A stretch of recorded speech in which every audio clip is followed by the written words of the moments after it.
stars be with you. All right, all right, all right. Welcome back to the Energetic Principles podcast. Today, we have a very special guest returning to the program. We have Spencer Michaud with us here today. Thanks for joining me again, Spencer. Hey, thanks, Mel. It's great to be here. Appreciate it. So if you are a longtime listener of the podcast or have watched before, Spencer has joined me on a couple of occasions for various season forecasts for Mars. I think we did Mars retrograde. With Shu. We've done a myriad of programs together, and I've been over on Spencer's program as well. So, we're just two Cancer crabs. Just ready to tell you all about Leo season. Yeah, we just had our birthdays, right?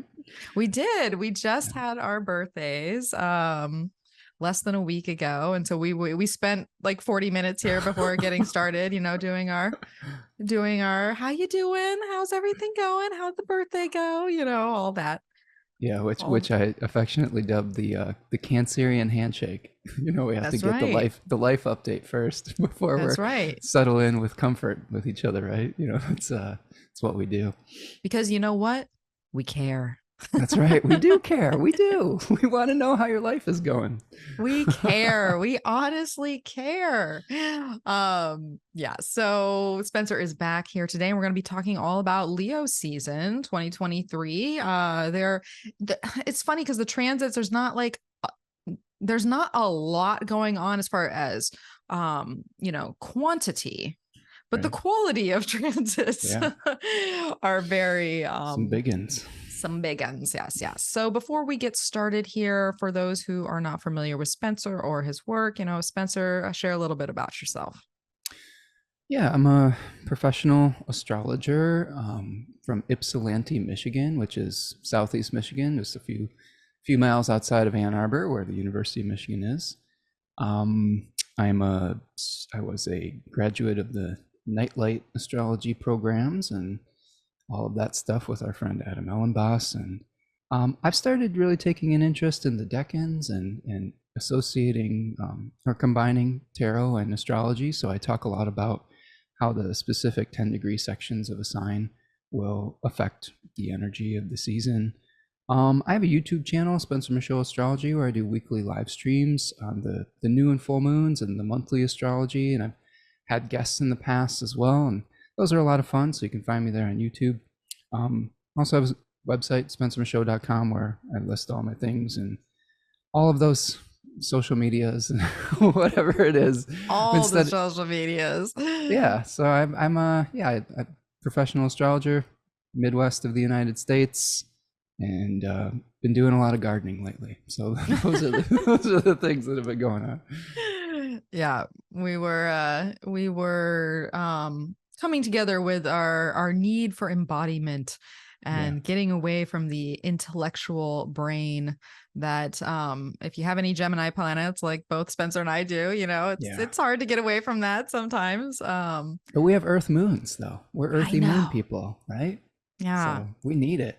We need the earth. We need the dirt. We need the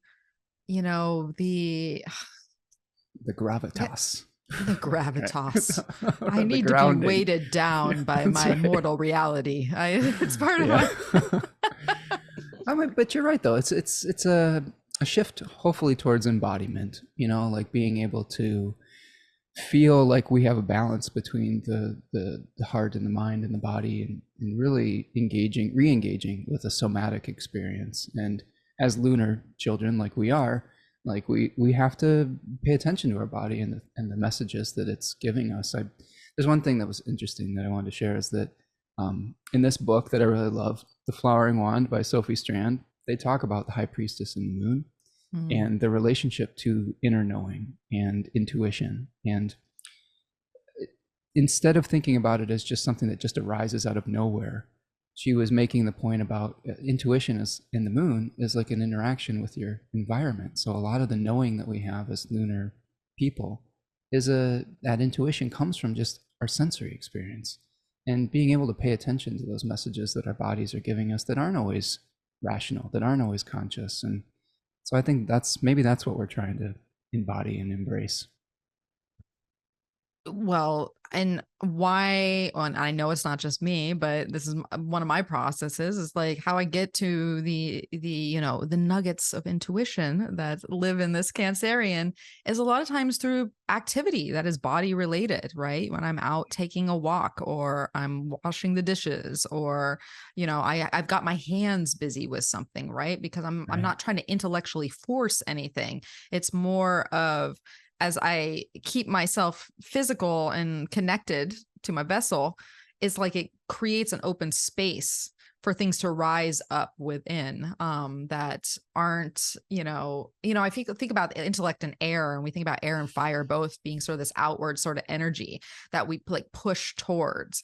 And the intellect we're kind of trying to push towards. But if we know anything about intuition, it's a very much a receiving quality. And where we get to kind of that watery earth, connection. So I think embodiment is a big part of it. At least my like major downloads have always been sort of when I'm in my body and there's space for that to come in.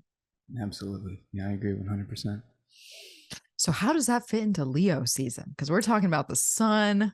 Yeah. We're talking about, I think it does. I think it does. I think that, if we just take like a big picture look at all of this, the transition from Cancer to Leo season to me is really interesting. If you see the last 10-degree section of Cancer, there is a card associated with that, the Four of Cups. And really, when we get to the end of Cancer season, it's like we've satiated the bodily desires. We've had enough. We've gotten all that we need. We've got enough food, and we've got enough sustenance. And then we're kind of like sitting under a tree with our hands full of like, what's next? What else is there? Like it's this full feeling.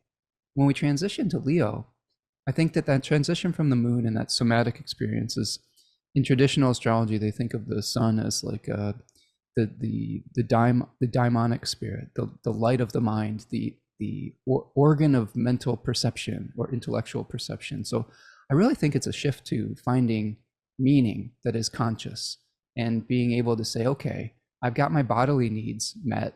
How do I transition into something that is fueling that body with passion, with intellectual fire and things of that? So maybe we'll start to feel slightly less like we want to be embodied all the time and just like, oh, let's do some more thinking. But I don't know. I think just living in the now. I mean, I feel like that's a big part of fire, is like being in the moment. Well, and I think that our earthy conversation is important because there's part of the challenge of this Leo season is we do have both Jupiter and Uranus in Taurus, and they're going to be making a lot of squares to the Leo planets as they successively move through Leo. So we may have to, have the challenge of like fire versus earth type of experience. And how do we balance those things out and work with those squares, right? How do you work with those squares? What do you think?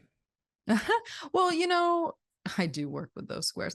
I work with a lot of squares. The thing with, thinking about Leo and Taurus both is, as opposed to say Leo and Scorpio, right? Because that's a more contentious square, because elementally speaking, there's no matchup there. But when we're thinking about Taurus and Leo together, there's a dry component with both of them, right? So there is some symbiosis kind of going on where I feel like it could be a more productive square than maybe the tension and the steam that can come out of the Scorpio energy. On that side. So, but it's still a square, and squares can be tense, but they can be really activating in very positive ways that can help us, get the ball rolling towards our passions or our desires and how that is actually embodied, right? Because we can have all the passion and desire that we could possibly want in our heart, but if we're not living it in real time, in manifestation, then we actually are kind of in the Four of Cups zone, right? Because the Four of Cups, in that kind of like indifference or complacency that comes with all the comforts that we get. Because I love that analogy that you were bringing up about thinking about that move from Cancer to Leo, because then it puts us into the decan of the Five of Wands, which is, in like the Thoth tradition, this idea of strife. Which strife can be stressful, strife can be pressurizing, but strife is also striving. You know, you're not just sitting back and like, okay, well, look at all this cake and nice things around me. But you're like, now I feel the tension. I feel the life. I feel the competition. I feel like, you know, something's changing and shifting in me, like with my ambitions and my goals. And I'm ready to strive towards what I want to achieve. Yeah, I mean, that Lord of Strife title is apropos, right? Because that's a Saturn ruled decan. So that first 10-degree section of Leo is, they each have their own planetary ruler, and Saturn rules that. So think about, I like Susie Chang's work on this, where she talks about the pressure cooker in her 36, what is it? Oh man. 36 secrets. 36 secrets. And not faces. I know. I always am careful because I'm always getting them mixed up with 36 Austin topics. What was it? Yeah. Right, exactly. So she talks a lot about the pressure to be visible, the pressure to perform. So I think when we're starting Leo season, we may feel this pressure to be able to learn how to utilize attention, to utilize the spotlight. Austin Coppock would call it the spotlight. And I think that ultimately the Leo sign in general, from what I've learned from people like Liz Green and things of that nature, it's kind of this quest for authenticity, number one. I mean, that's really what we're looking for in Leo season, is how can we really be allowed to be our authentic self in the journey to do that. But also the story of Parsifal comes up for me with Leo and Liz Green's Astrology of Fate book, where she compares the Leo journey to the Grail quest, right? Where we are going and we have Parsifal, the knight that wants to leave home and find the Holy Grail. And he goes to this castle where there's this old, sick Fisher King. And he fails in his first attempt to do this because he didn't ask the right question, right? He just was, he had the, what is it? The first time around, he was mute. He just was like, I don't know. And I was like, I don't know. Why are you here? I don't know. And then, he comes back the next time and he's asked the ailing king, who does the Grail serve? Lord, what ails thee, right? He's learned the lesson of compassion. So I think that Leo season isn't just about the self. It's about how can you utilize your spotlight, your bullhorn, whatever it is, to have compassion, to also to tame some of our baser instincts as well. You see that in the Strength card, where you see the goddess kind of like taming the lion and the basic instincts. So I found that I'm a Leo rising. So it's probably one of the reasons you asked me here today, because I embody that as my first house, and Sun as my helm of my ascendant, which is in the 12th. So it's challenging, but there's some good things to that.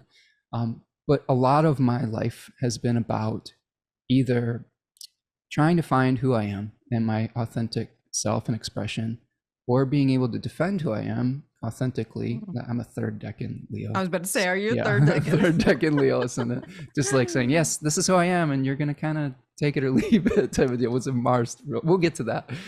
But I think the other lesson that I've had to learn as a Leo ascendant is humility, and that it's important for me now to be able to utilize my voice and my spotlight or whatever it is, to not only for my own benefit, but to further the needs of a community and to ease other people's suffering. That's something that I really take to heart in the work that I do. And I think that that's another thing to consider about Leo. It's not just about, glorifying the self, although that's part of it.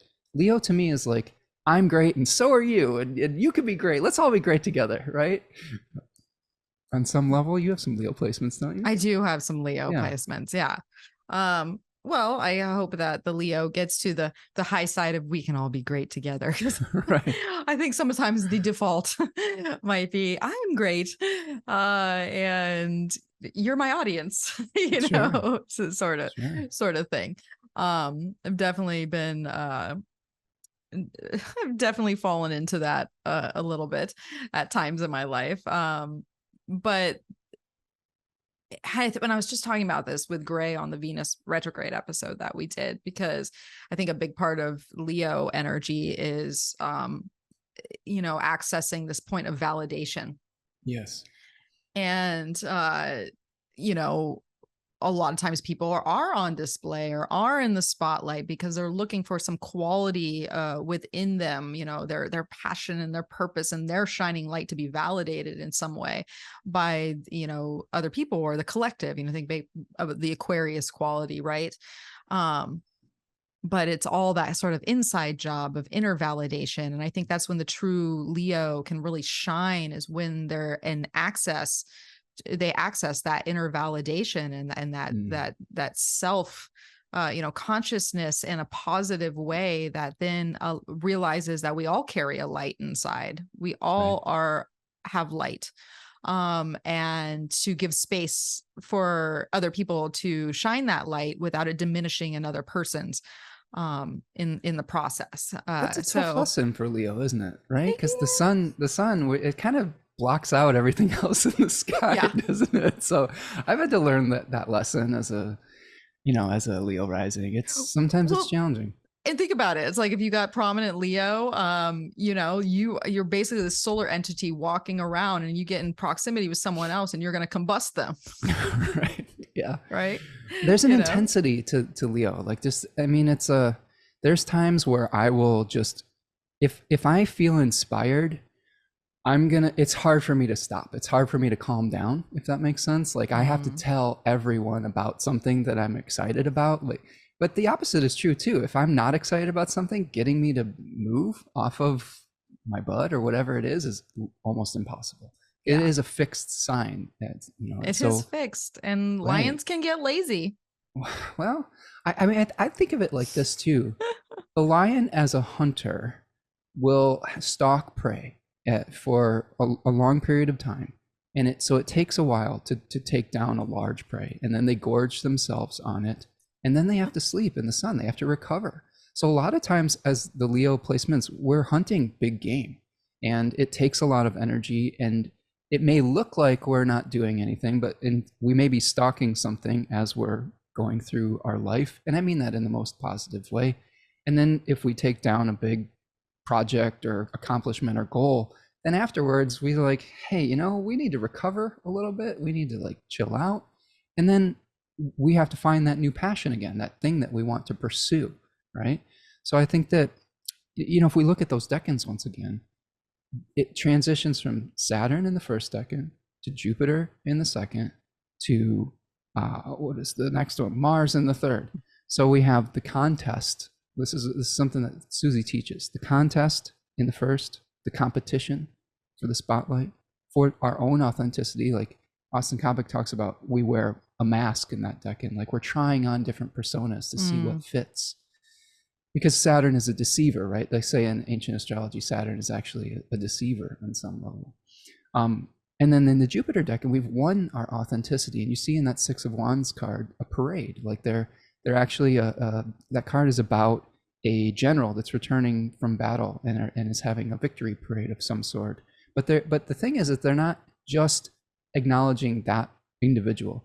They're actually taking a procession to a temple of Zeus to be able to give an offering to Zeus. I think that's a really interesting thing to think about. So, and then finally with Mars, we're defending in the Seven of Wands, we're defending our authenticity. We're saying, okay, we've won this position, this status, and now we have to use our courage to stand our ground and to say, what are the hills we're going to die on, and which things do we have to let go? This has been a lot of my life, is like, which hill are you going to die on, Spencer? Or where do you have to let go of that stance? So I think that's another thing that we're going to really see, I think, especially with the squares to Uranus and the Venus retrograde, is which hills are you willing to die on this summer, and which things do you just have to be like, you know what, that's not as important as we may feel internally. We may have to compromise, right? Yeah. Oh, compromise. Yes. Compromise. Well, and some of it, speaking to some of the things you just said, is like compromise. We think a lot of times we think about compromise as being something outside of us, Right. with someone else. Right. But a lot of times there's compromise that goes on within, Yeah. and coming to compromise within yourself. And especially with, I was talking to a friend last night who has some prominent Virgo placements, and, Mars being in Virgo, because that's going to be a characteristic of this Leo season, especially Mars just getting off in opposition with Saturn when Leo season starts. We're feeling it brew right now in the skies. yeah, And I'm I was talking feeling about to Spencer. I was like, oh, to me, that's like so much work, Mars and Yeah. Virgo, and then the overwhelm of the responsibility and what you've committed to with Saturn and Pisces. But she talked to me. taking a diet audit. I don't know if you've been going through this, but like I've been like, I can't eat this anymore when Mars moves into Virgo. I feel like that's part of age, but yeah, no, I feel there you that. go. I feel that. Right. But she was telling me, she's like, I'm coming to terms with my perfectionism, Sure. because she has so much to do. Yeah. But in order to be productive, in order to keep the ball rolling, get things done and just make progress, the level of perfectionism has to be, or what that concept is for her has to be tempered in some way. And I think that comes back to sort of the compromises that we make with ourselves, where we're willing to compromise and be like, you know what, well, that was a good effort. Maybe my more critical self or more ideal self would like that to be further along or better in this regard. But you know what? I'm willing to, compromise with this manifestation and what's going on and be like, you know what? That's good enough. It's like, I it's feel not that. perfection, it's progress. I feel that on a very deep level. I have a Virgo stellium. I have Jupiter, Mars, and Saturn in Virgo, and Saturn is opposing all that stuff. And, I've been talking to myself, but also to clients about this. The Saturn in Pisces is really challenging people with Virgo placements right now, and especially through the opposition with Mars and Saturn, to really reconcile form versus essence. And I think that the perfectionism that you're alluding to, sometimes with Virgo placements, we get really obsessed with the form of something and like infusing, something spiritual into a material thing, and how we have to order it just right, and it has to be this detail and whatnot. And Saturn in Pisces says, what does this mean?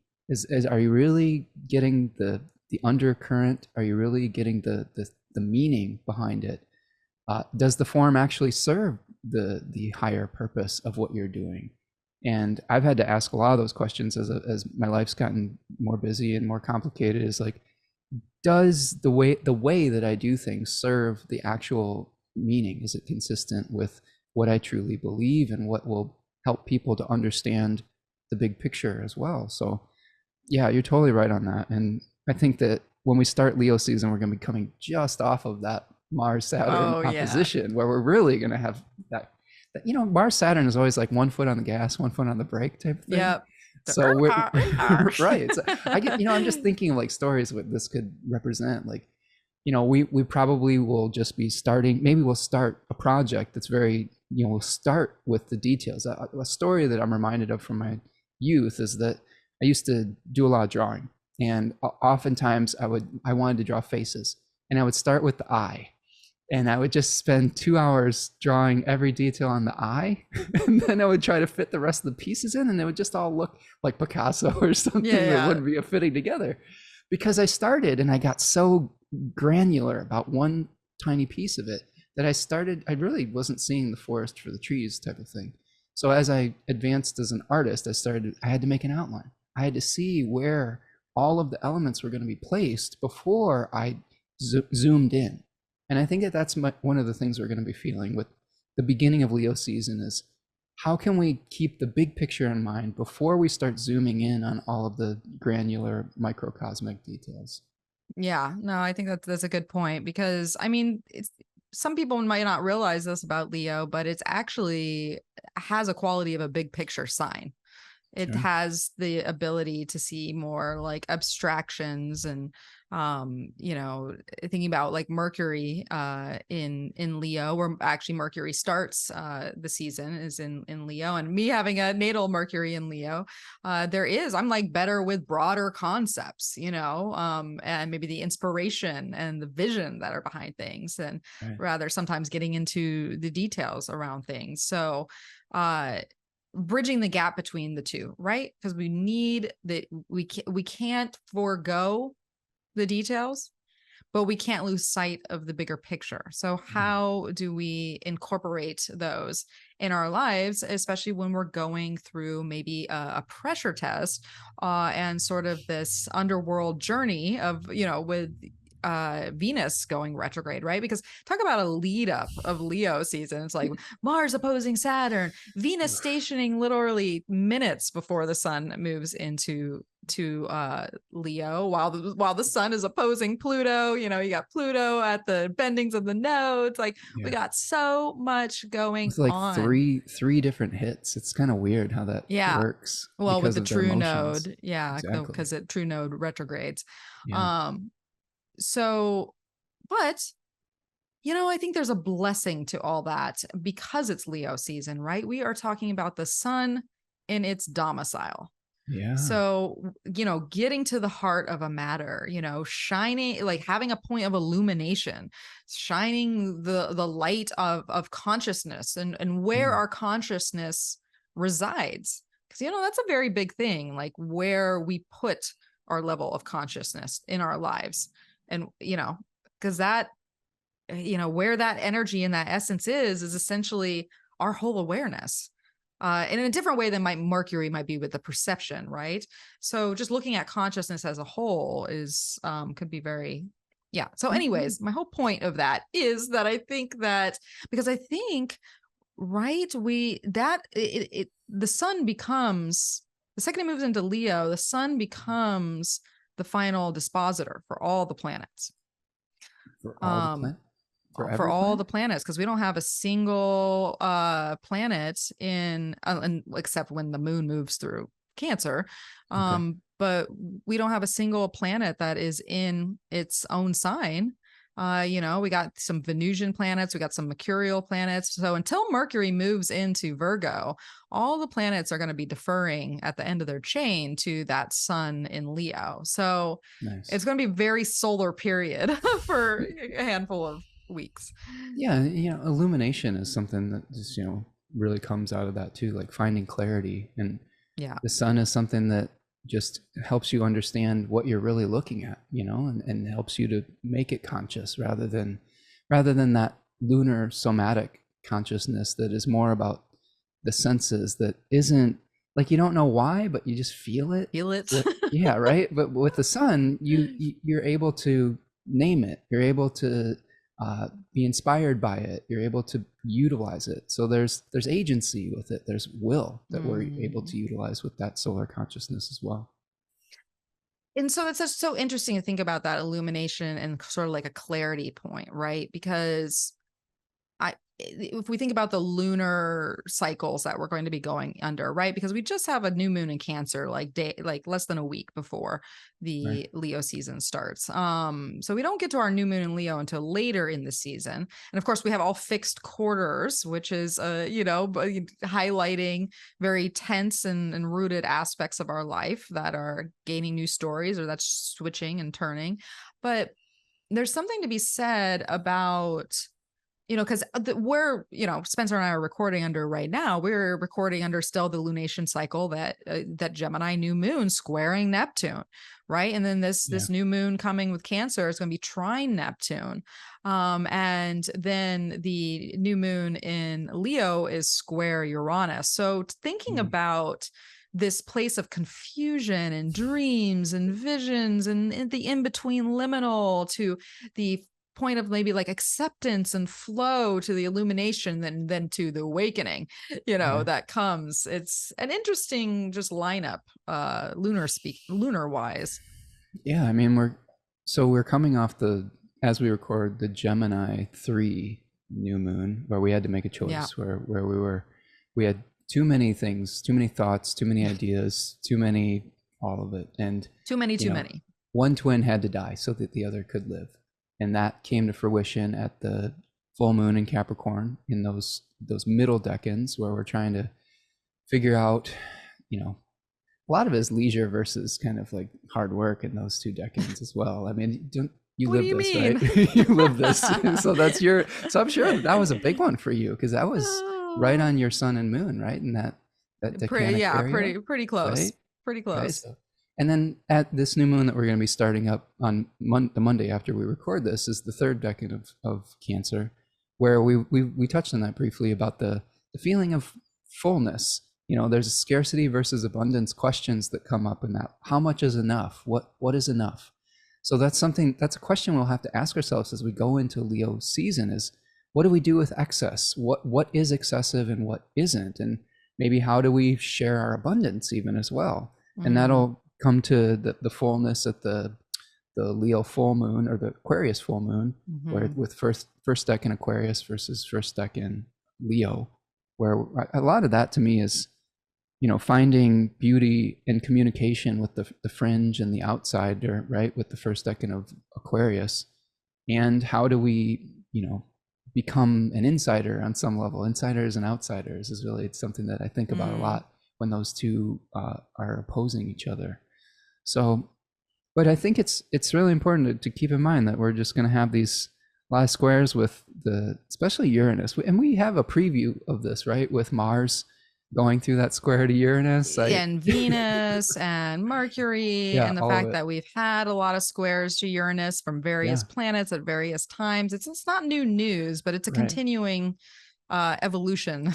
So, well, I went back in my journal and looked at what was happening during some of those squares just to get some context about what might be happening when the retrograde squares happen. Yeah. But the Mars-Uranus square was a time period when this was Mars in last decan of Leo and Uranus in Taurus 3.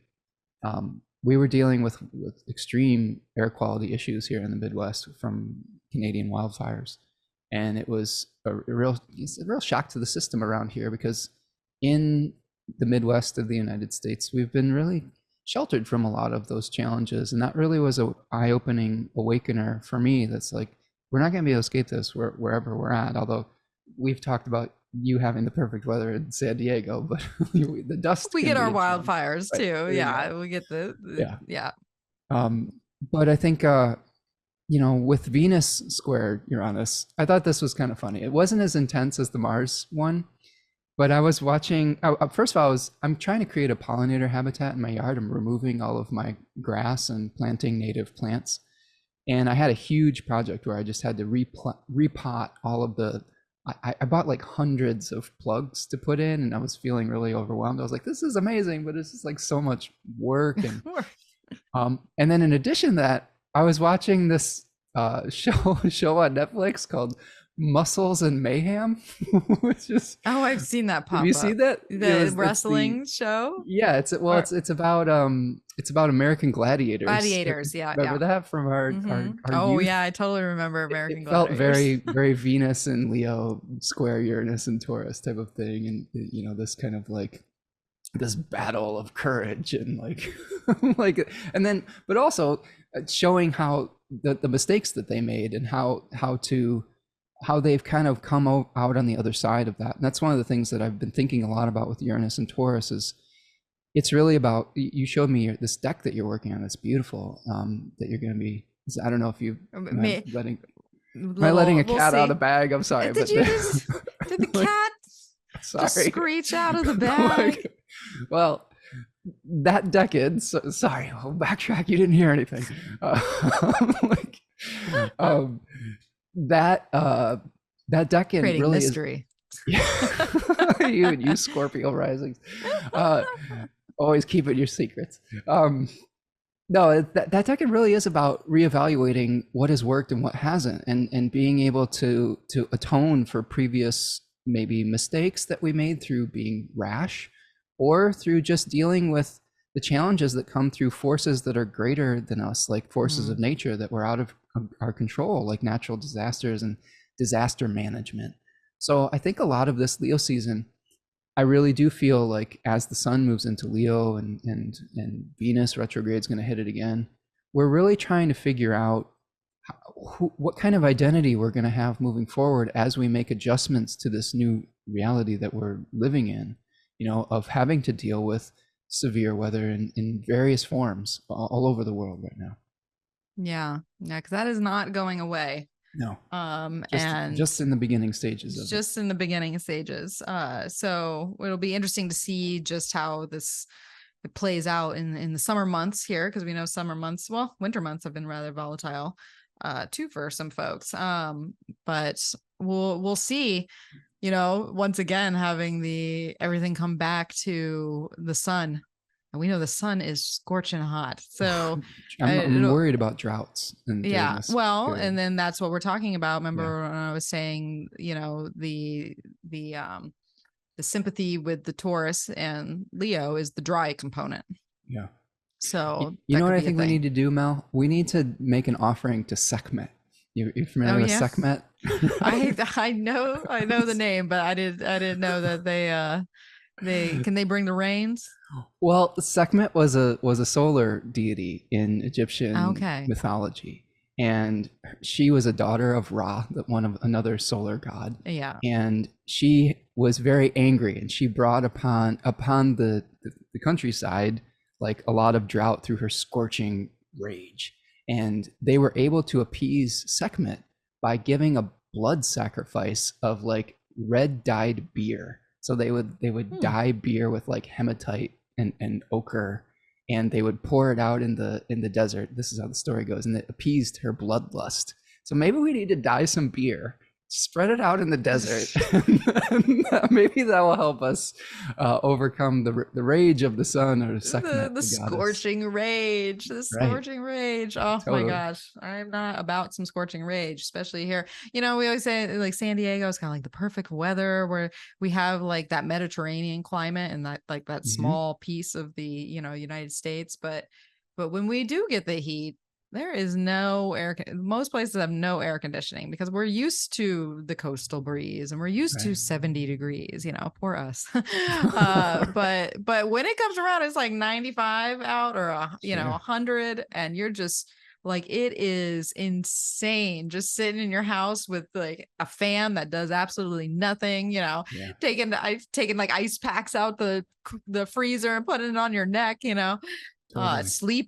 Barely sleeping because you're just sweating in your bed. But I live on the second floor of a really old house in Michigan, and we regularly get up over 100 here. I mean, it hasn't been super hot yet this season, but it's probably coming, and it's unbearable. Well, so I live on the second floor too, and heat rises. Heat likes to rise. I got like a whole picture window which is nice. Too. It overviews the city, and like I have like a view of San Diego, nice. But it also is western facing, so it's just like this beats southern, down. Mine's southern facing, so so all day basically. It's bad. Yeah, it's bad. We'll do little prayers to old Sekhmet here and see if we can get it mitigated a little bit. But I do think one of the things that we've been doing around here that I think is important, without going to an extreme with it, is just preparing for some of the changes. Like we recently acquired a generator because with these triple digit, temperatures, there's a lot of brownout type of activities where we lose power. Like we lost power here during a super crazy ice storm, a once in a 50-year type of ice storm for a week. I was without power and heat for a week in the end of February. So that experience will really change you. It'll be like, we need to, plan a little bit for some of these changes that are coming. So I think that within reason, right? You don't want to live your life completely in fear. I mean, you have to kind of have a balance between living and going and doing your things, but also understanding that you might have to make some changes in your life to be prepared for some of the challenges that these changing weather patterns might present to us. Yeah. So we will see. Is it going to be a hot girl summer? And in other words, hot girl, like hot in my sweat. The Barbie summer. Yeah. Hot girl Barbie summer. So, all right. Well, we kind of did a lot of talking about, some of the Leo components that might be going on in the season. I think it's good to, get in there and share a chart, because some of the things that we're going to talk about, I think are kind of encapsulated into the moment of the sun moving into Leo, which is July 22nd, at about 6:50 p.m. here, Pacific time. So later in the evening, if you're on the East Coast, and the next day, if you are anywhere else in the world. But of course, you know, and I we got that Sun in Leo, we got Venus who just stationed retrograde, you know, moments, not even an hour before Right. the Sun moves in. Yep. You know, that Sun is coming off that opposition with Pluto. And the bending of And the nodes. It's at the exactly. And so, and then right. we have this nodal quality with Pluto just sitting there. So, you know what, like it's kind of like a wild weekend Yeah. the way that Leo season gets started, because, and it's not only that too, you know, a day later Chiron also stations retrograde too, which, Wow. you know, Venus is having its story with both Jupiter and Uranus and Taurus, but she's also having a whole story with a trine to Chiron. That if you listen to Gray and I's program that just came out a couple weeks ago, we did a lot of talking on that. So I'm curious, Spencer, of what I mean, picking your brain about just the Venus retrograde, but also the Pluto at the bending of the nodes, you know, pick your poison. What you want first? Well, I mean, oh, man. I mean, since Venus is going to be stationing retrograde, let's start there, right? You know, Venus is going to be going under the beams of the sun shortly after that, and being renewed in the heart of the sun. So this is something to consider as we move forward here, is that this is part of the quote unquote Cazimi cycle, right? The synodic cycle. And it's retrograding in that third decan of Leo, the third 10 degrees that we've discussed, that is syncretized with the 7 of Wands.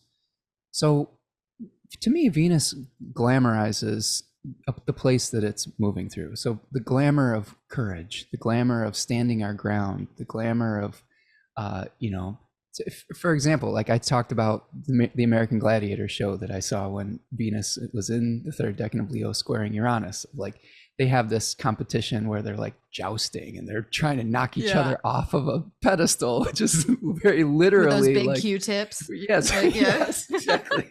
So it's literally like the 7 of Wands card. I mean, it's uncanny, like the literalness that's going on there. So I think that we may have drawn a hard line in the sand in some circumstance, and we may have to reevaluate if that is really the way forward. I was reading an article this morning that I was telling you about the Actors Guild, SAG or whatever it is, the Screen Actors Guild is going to join the writers in striking, the writers' strike for like the Hollywood industry type of thing that's going on. The writers have been on strike for a long time, and now the actors are going to join in with them, which feels very Venus and Leo retrograde. Like we're not going to get any new, new creative projects from the spotlight, so to speak, right, from the movie industry. And I really do think, though, that that conflict will probably be resolved closer to the Cazimi of Venus, I hope, because I like watching television and movies and things like that. So I'm praying for it, but I think that we, in our own lives, in our personal lives, that's just one manifestation in the collective. But I think we might have to really take a hard look in the mirror and say, where have we been stubbornly defending our territory or what we perceive as our authentic self? And is that stance creating harmony with people, or is it driving us away from peace and harmony with people? And with the square to Uranus, that's there may be some unexpected things that are coming up for sure that are maybe bigger than you, that where you may have to swallow some pride. Where I think that's a really big part of this, is if we have allowed our ego or our pride or our leonine expression become a little puffed up or boosted, there may be something that really humbles us, because Uranus in Taurus 3 is really about humility, especially in the face of nature. So there may be something where we've I don't know, like some people don't even acknowledge that climate change is a thing. So that there may be people that are maybe starting to acknowledge some of those things as the disaster finds their neck of the woods, you know, because it's very easy to uh, put your head in the sand when other people are suffering, but you're still doing okay. And I Mm-hmm. think that it's being harder and harder to ignore the challenges that we're facing. And what I hope is that as we get clarity and illumination as to the reality that we're living in, that it will drive us to make some changes in the collective, in the macrocosm, but also in our personal lives, so that we can survive, that we can thrive as a species and as a human collective. Well, and I feel that what you're speaking to, Spencer, really comes down to a good old Venus keyword, and that is values. Mm, Do you perfect. do, Yeah. do you value do you value the planet Earth? Do Right. you value, your like the bigger things in life that are past your own personal desires in that particular moment that we can get, and defending those comforts or those Right. positions in lieu of something much grander that is happening, like where is the real value, not only for yourself but for other people in the planet as a whole. Well, And and so let me piggyback off that for a second, because you are hitting the nail on the head here. Is sometimes our values are going to let me cycle through a second here. Uranus and Taurus is making us very uncomfortable, is what I will say. It is shaking up comfort. Like yeah. Taurus is the ultimate sign of comfort, right? Mm. And there's a relationship because Venus is the ruler of Taurus. So we may be needing to get a little bit uncomfortable to make the changes that we need to make. And modern society, modern Western society in particular, where we are attracted to and addicted to maybe convenience, comfort, and things of that nature. And only by allowing ourselves to feel some of that discomfort may we start to make the changes that are really necessary. And Leo is a sign, the sun is a planet that wants to exert its own will, its own desire. And sometimes when we need to do things and make sacrifices for the collective, which is embodied by the Saturn and the opposite sign of Aquarius, a lot of people really resist that. A lot of people really get really like, well, I'm going to do what I want to do because I want to do it. And I don't care if it affects other people or not. And I think that mindset is really going to be challenged during the Venus retrograde and the squares with Uranus in particular. So I really think that's part of that equation there. The apparent disharmony that you can't get away from, even if you'd like to stay in your comfort zone, your lane. And it kind of brings So back true. to even like the Four of Cups that we were talking about earlier in Yeah, the transition out of Cancer season, because right, there is that level of comfort and luxury that's with that particular card. totally. But Totally. but there's also a soul sickness. There's Hmm. like a complacency. There's and there has to be that kind of disruption of comfort or perceived balance, because things aren't in balance anymore. So but it does help that Venus, like your Taurus is a Venus ruled sign, so these Sure. squares are working with Venus. There's not necessarily other planets involved in here other than the sun, obviously, as the sun moves in Leo and Venus is in Leo. So I feel like they can be very big productive kind of shifts that take place, and not just in the I was talking about this in the last program too. It's like we get to these bigger questions of our issues with the planet and the climate change and this and that, but it all comes down to that personal, like we like it, our politics. It's like none of that bigger world storylines will take place unless we're all these just individuals going about doing our thing and having our desires and our wants and our it kind of starts there with this sort of personal journey that ripples out into the greater effects of humanity and the community. Yeah, you know? I've been spending a few months sitting with that thought, Mel, as we did a group study with Sophie Strand's Flowering Wand book, which I highly recommend. As far as it's a book that's really inspiring towards some of these concepts. But it really starts with belief, doesn't it? And I think that if we are going to make macrocosmic change, it needs to start with what we believe about what the earth is, what our role is within it. I mean, she makes a lot of points about maybe even decentralizing the human thought that we are the center of this earth universe, right? But that everything's for us, and Yeah. seeing our animal plant brothers and sisters as equals and thinking about how our actions affect them. She uses a big fancy grad school word called the Anthropocene, which is the era of history, of the Earth's history, where the acknowledgement that our human actions have an effect on the rest of the planet. So I think it's so important that we start. I love this concept. This is what's so beautiful about this book. She talks about the eucatastrophe, and that roughly it's a Tolkien term that roughly translates to the good catastrophe, the moment where the example was given was when the eagles swoop in and save Frodo and Sam from being on the side of Mount Doom.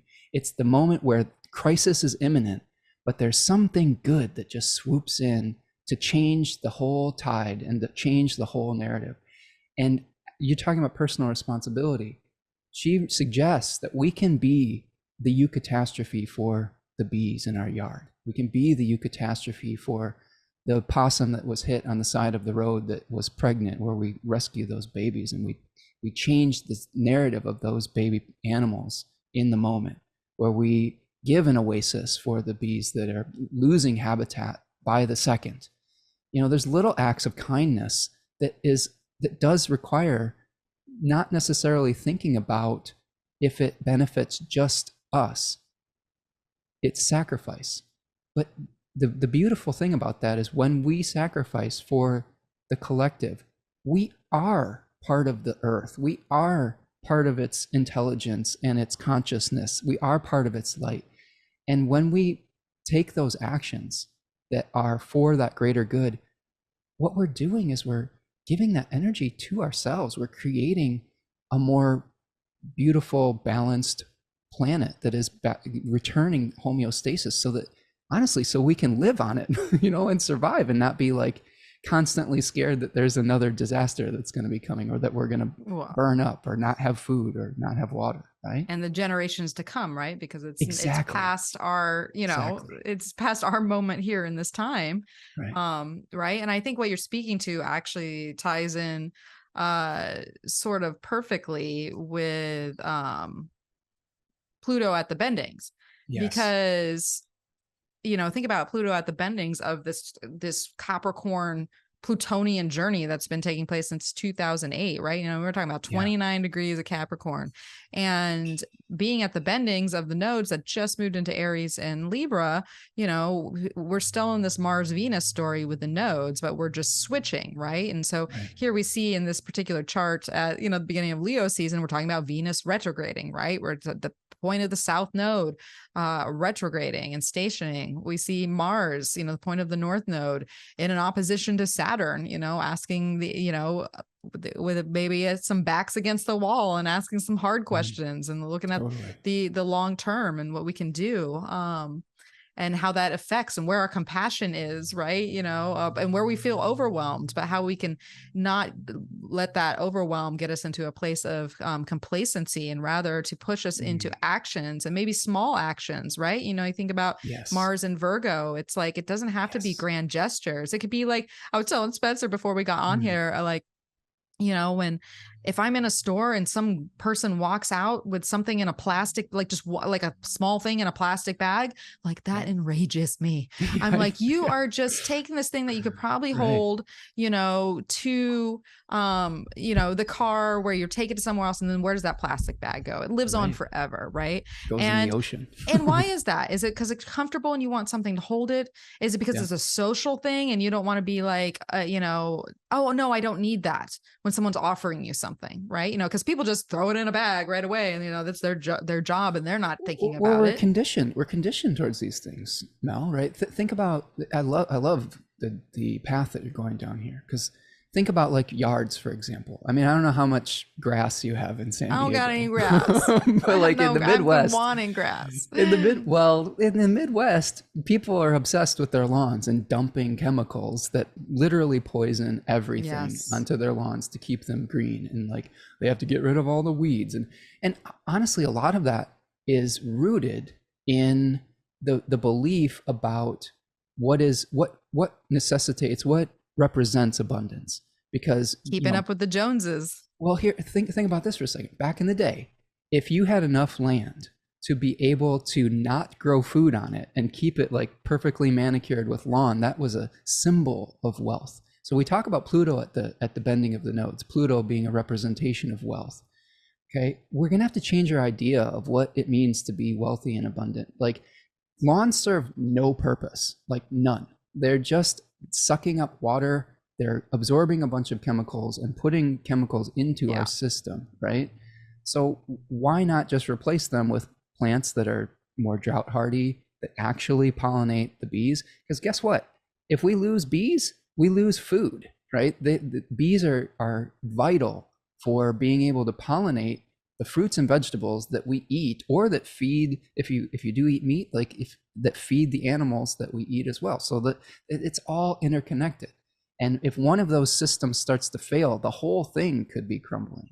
So those small actions that you're taking, those eucatastrophes, it's really important. And that's where you take back your personal responsibility and your own personal sovereignty, because I think that there's a new term that I've been really wrestling with. It's called climate anxiety. And I've been having a lot of it lately. You start seeing all these changes and you get really nervous. And I think that social media is really guilty of this, but we try to present a face like everything is okay. I'll tell you what, I'm not okay right now. As us Cancerians are very sensitive to these undercurrents. And like you said, as the nodes move into Aries, it's important that we start to take action on these things as a collective. Like, the alarm bells are going off. If you're not feeling some of this, you're not paying attention, is what I will say. But I agree that there is little things that we can do to start turning the tide, while also putting pressure on the bigger organizations to make bigger scale changes. Because we can, not use as many plastic bags as we want, but until we make like larger scale changes to like corporate interests and things like that, we're fucked. Like, sorry. Well, but that's part of the pressure within all this, and that movement from Pluto from Capricorn to Aquarius, and how things, they reach a critical point. There's so many critical elements going on here, right? You think about the anaretic degree, the last degree of a sign. We think about Aries being a point of just a crisis as a sign, right? Aries is good for being able to jump in where in the moment of the heat of the moment, when something needs you now and needs daring and bravery and new paths and to be laid, right? And that's part of this why this bending might be so for the first week of Leo season and then some, right? Because Pluto moves so slow, is that the North Node is also at the point of the eclipse that took place in April, on April 19th, 20th, depending on where you live. So the node's kind of catching up with that eclipse point while Pluto's adding all this pressure. And so we're feeling it. We're feeling this crisis of change, what's out of balance, what needs action and attention, and needs to be done differently, and needs just movement, because we're talking about an anaretic degree in cardinal signs. Like, there is a long-standing issues, and not just about climate. It could be anywhere in the community or in your personal life, right? There's long-standing actions that are on the wheel of fortune. They're on the wheel of fate, and they're like going to, you have to initiate something that is past overdue. You have to move forward, even though it's ironic because the nodes are moving backwards, but and Pluto's retrograde too. But we feel that pressure, right? Even if we're not doing it in this particular moment, sometimes the most impactful parts of our journey is the internal change that takes place in order for what's going to then change on the other side to be facilitated. You know, Mel, there's something that really came up when I was reading Sophie's masterwork. I really can't endorse that book enough. It's amazing. Is the challenges that we have with letting go in Western civilization, with the idea of compost. We are attached and addicted to unlimited growth. And by coming to terms with the fact that we are cyclical beings, we grow and then we decay, and then we are part of, she says that soul is in the soil. And that just, man, it just, every hair in the back of my neck stood up when I read that, you know, like that we are going to return back to this earth, and we have to be okay with composting some of the old things that aren't working anymore. Sometimes, this is what I've been saying a lot lately. So, when there was a right answer at one point, it's not always the right answer as we move forward. It's okay for us to change our minds about what will work and what isn't.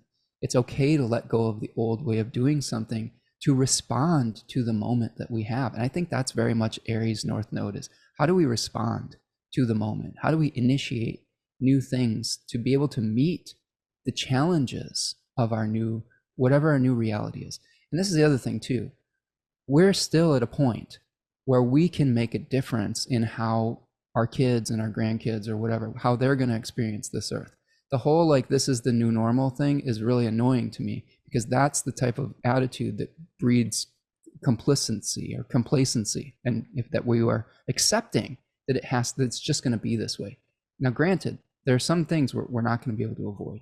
We're going to reap what we have sown in some level, but there's still time to make those changes, but it has to happen now. Like, I'm sorry to be so intense about it. You know, I don't want to be a bummer on your show, but but I just think it's so important. And I want to be on the side that is trying to do something about it, rather than just sitting by and watching the earth burn up.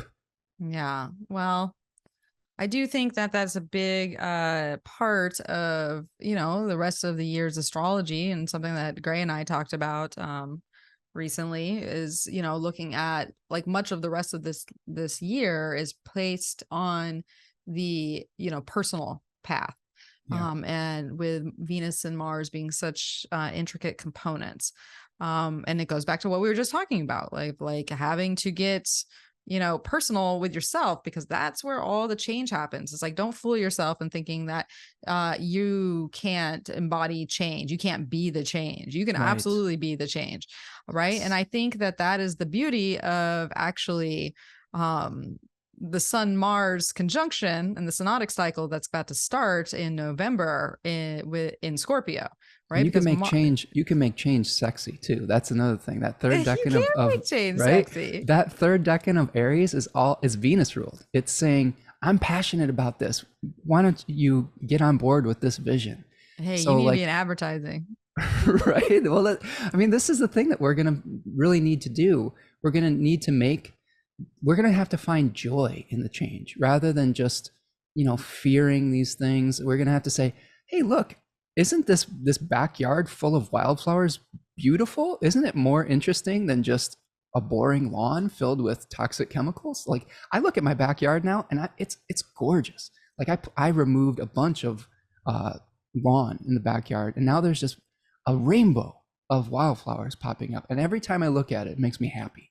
And there's like birds and bees that are coming. There's all sorts of things. So it can be a joyful process, right? Once we acknowledge that there is a need for change, we can take joy in that process. So yeah, I think being able to sell it is another thing that we may be trying to experience, right?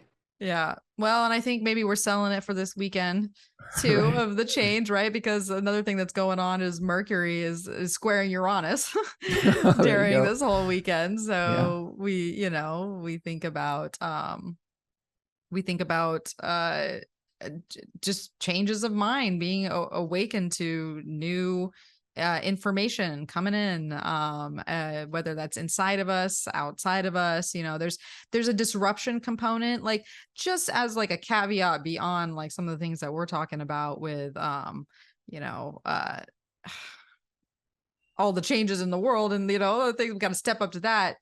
This weekend's gonna be intense. Just saying, there's a lot of shifts going on, and a lot of outlying sort of potentials that can kind of come in for disruption, and to start sort of that inner underworld journey of Venus, and what she's going to be undertaking in her retrograde cycle, and just kind of be making aware of that with the Mercury Uranus piece. Also the difficulties of just going through the Mars and Saturn and Pluto at the bending. So it's like, have grace with yourself, have grace with others during this time, because and pace shit yourself, can right? hit the fan. Shit can hit the fan. Pace yourself. I think that's a good word of advice too. Like, you don't have to, if we're starting off something, right? Because Chiron is stationing too on Sunday. So if we're starting something that is really triggering us, like, we don't need resolutions necessarily in the moment just because we are awakened to something. Like, so we have to sometimes, catch our breath, or find the balance to address the trigger, or the piece that's coming up, because that deep dive that some of us might be going down for different reasons in our life, that doesn't happen overnight. Like, that could be it could be a few days, that could be the entire cycle, so no need to rush anything, because sometimes we're like, oh, we gotta resolve, we gotta make it right, and maybe you don't, maybe just needs a moment. I agree. And, I get really passionate about this specific discussion that we're having today, but I always have to kind of remind myself that you have to be in it for the long haul. It's easy to get fired up in Leo placements. It's easy for us to get fired up about stuff that we care about. And I get fired up about things that I care about passionately. Like, I really care about the animals and the trees and the earth. And I feel a deep sense of sadness right now about it, but also joy when I look at it. And it makes it worth standing up for it. But I've had to learn as a Leo rising that I have to, one day at a time, right? Stay in the moment. I was an athlete growing up, and I was so intense about winning, like trying to contribute something to my team and my teammates, that I would just run myself to exhaustion and just keel over and injure myself. So I've had to learn how to sustain energy over time as a Leo rising type person. And we are going to have to go through that during Leo season. Is this weekend will be intense, and it's going to show us our new challenges. But then, I don't know, Mel, did you pull an animal for this? Because I did, but it's no. What do you got? I got the turtle. Oh, there you go. So it's like, slow down. Slow and steady. Right? Slow and steady wins the race. Exactly. We need to kind of trust our inner wisdom. We need to connect with the earth and realize that these cycles are macrocosmic cycles. The earth there's different levels of timing. We only have a limited perspective as a human species of a human life. And it's such a small time in the cycles of the grander cycles. If we can connect with that ancient wisdom, that can start to calm us down a little bit, while still being able to take the actions that we need to move towards positive change. Yes, I agree. And so, and then one of the things that, as we get out of that, that interesting weekend, is it basically places us on Tuesday with a first quarter moon in Scorpio. So, we're pushing forward with this changing dynamic that we're talking about, which can be rather intense, and it can bring up a lot of, emotions that are, that could be buried, or that could be ripe, or that can even be new to you. We're talking about first quarter moon at 2 degrees of Scorpio. So this is like fresh energy coming in, but it speaks to that transformative, the composty sort of vibe, and what really needs to change, while it all being a very mercurial week, right? Because this last week of July, we already talked about how Pluto is making a couple of squares to the bendings based on how the true node retrogrades back and forth. But Mercury's kind of got a lot going on, right? Mhm. Because Mercury is going to conjunct Venus, who is still, getting situated in her station there around July 26th, 27th. And then it's going to where I lost myself in my notes.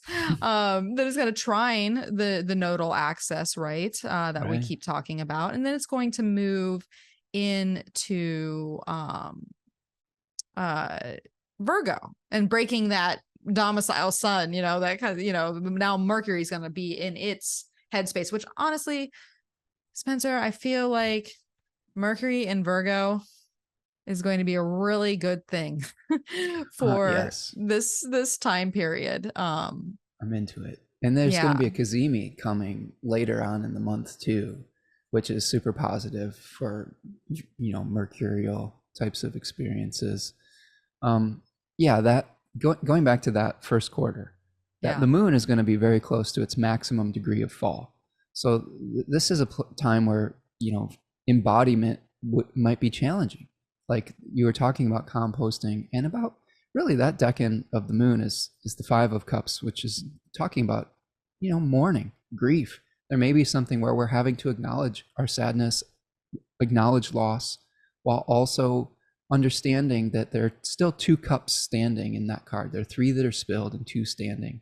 So shifting towards gratitude while after acknowledging what we have lost is really important. I think, as we were discussing, it's okay to grieve.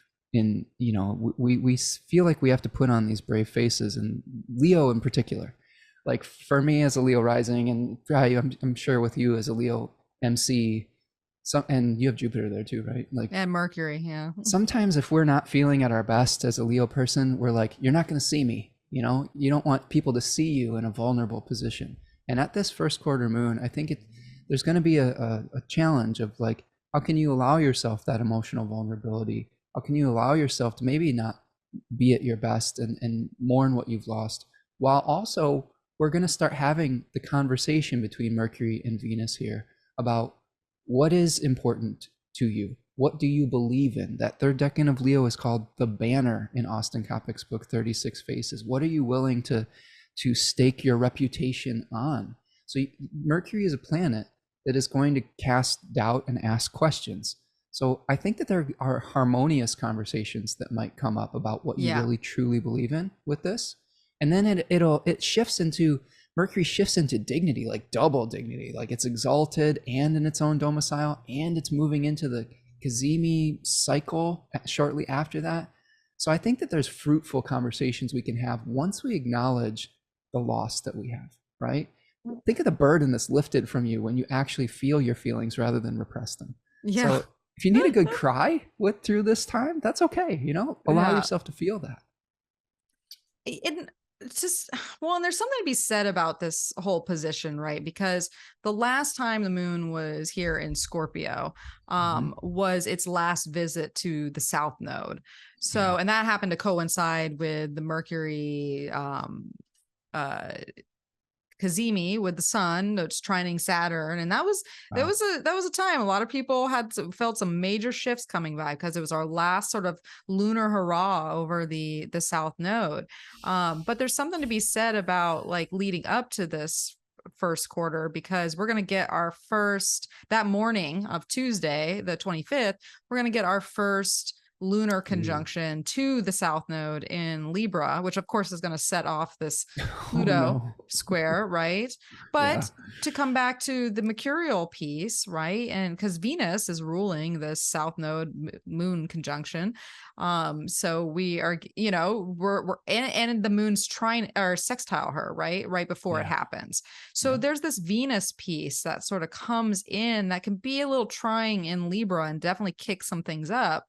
But like you said, then we go on to Mercury getting rather close. We go through the emotions of the Scorpio, or we go through actually the point where we're pushed to actually make real change and to go through some hard stuff, right? Because maybe it's not so hard or draining because the South Node's not there anymore. And so where there could have been a lot of like pressure and grief and like the difficulties of that placement, now the moon's coming around to trine Saturn in Pisces without the the loss of vitality or like energy that comes through that South Node placement. But that Venus story is going to be extra kicked up. So something on Tuesday probably kicks off to then get us to the passing of the baton to Mercury, right? Because then Venus is like, okay, well, we got to talk, Mercury, we got to talk about this, whether with ourselves, we got to think about this, or we got to talk about it with others. And then, Mercury going into Virgo on the 28th. Well, with all this Virgo energy, letting go can be really sexy too, with the I cleaned out my basement. Transition. Yeah. I recently cleaned out my basement after watching 2 episodes of Hoarders. Have you ever seen this show? And it inspired me to be like, I got to get rid of half this stuff here. But I felt so good afterwards because those things are energetic weights. Yeah, so true. you liberate space to be an authentic expression of who you are now, not hanging on to who you were in the past. That show talks a lot about people that are going through grief and that they're holding on to physical manifestations of like a relationship that has ended or a parent that has passed or something like that. And by finally releasing the stuff associated with it, they're making room in their life, literally and figuratively, for new relationships, for new inspirations. So that's the way you can start to get okay with some of this like letting go, composting energy, because you're really it's a freedom type of question. Well, freedom, right? So how perfect is it when Mercury moves into Virgo after having these talks with Venus, and now Mercury's like, well, let's problem solve this, let's make some changes, we're going to make some tangible shifts. And the whole time, the moon is in Sagittarius, trining the Leo stuff and thinking about the future and ready to shift into the vision and the optimism that comes behind after that. So that feels really affirmative as just like a switch that just takes place that weekend, July 28th, 29th, that Friday and Saturday, that even if it was a little tougher in the week or like brought up some things we had to get through, that optimism of Sag and that, get her done problem solving of Mercury and Mars too, now, leaving that Saturn opposition and getting really close to a trine with Jupiter.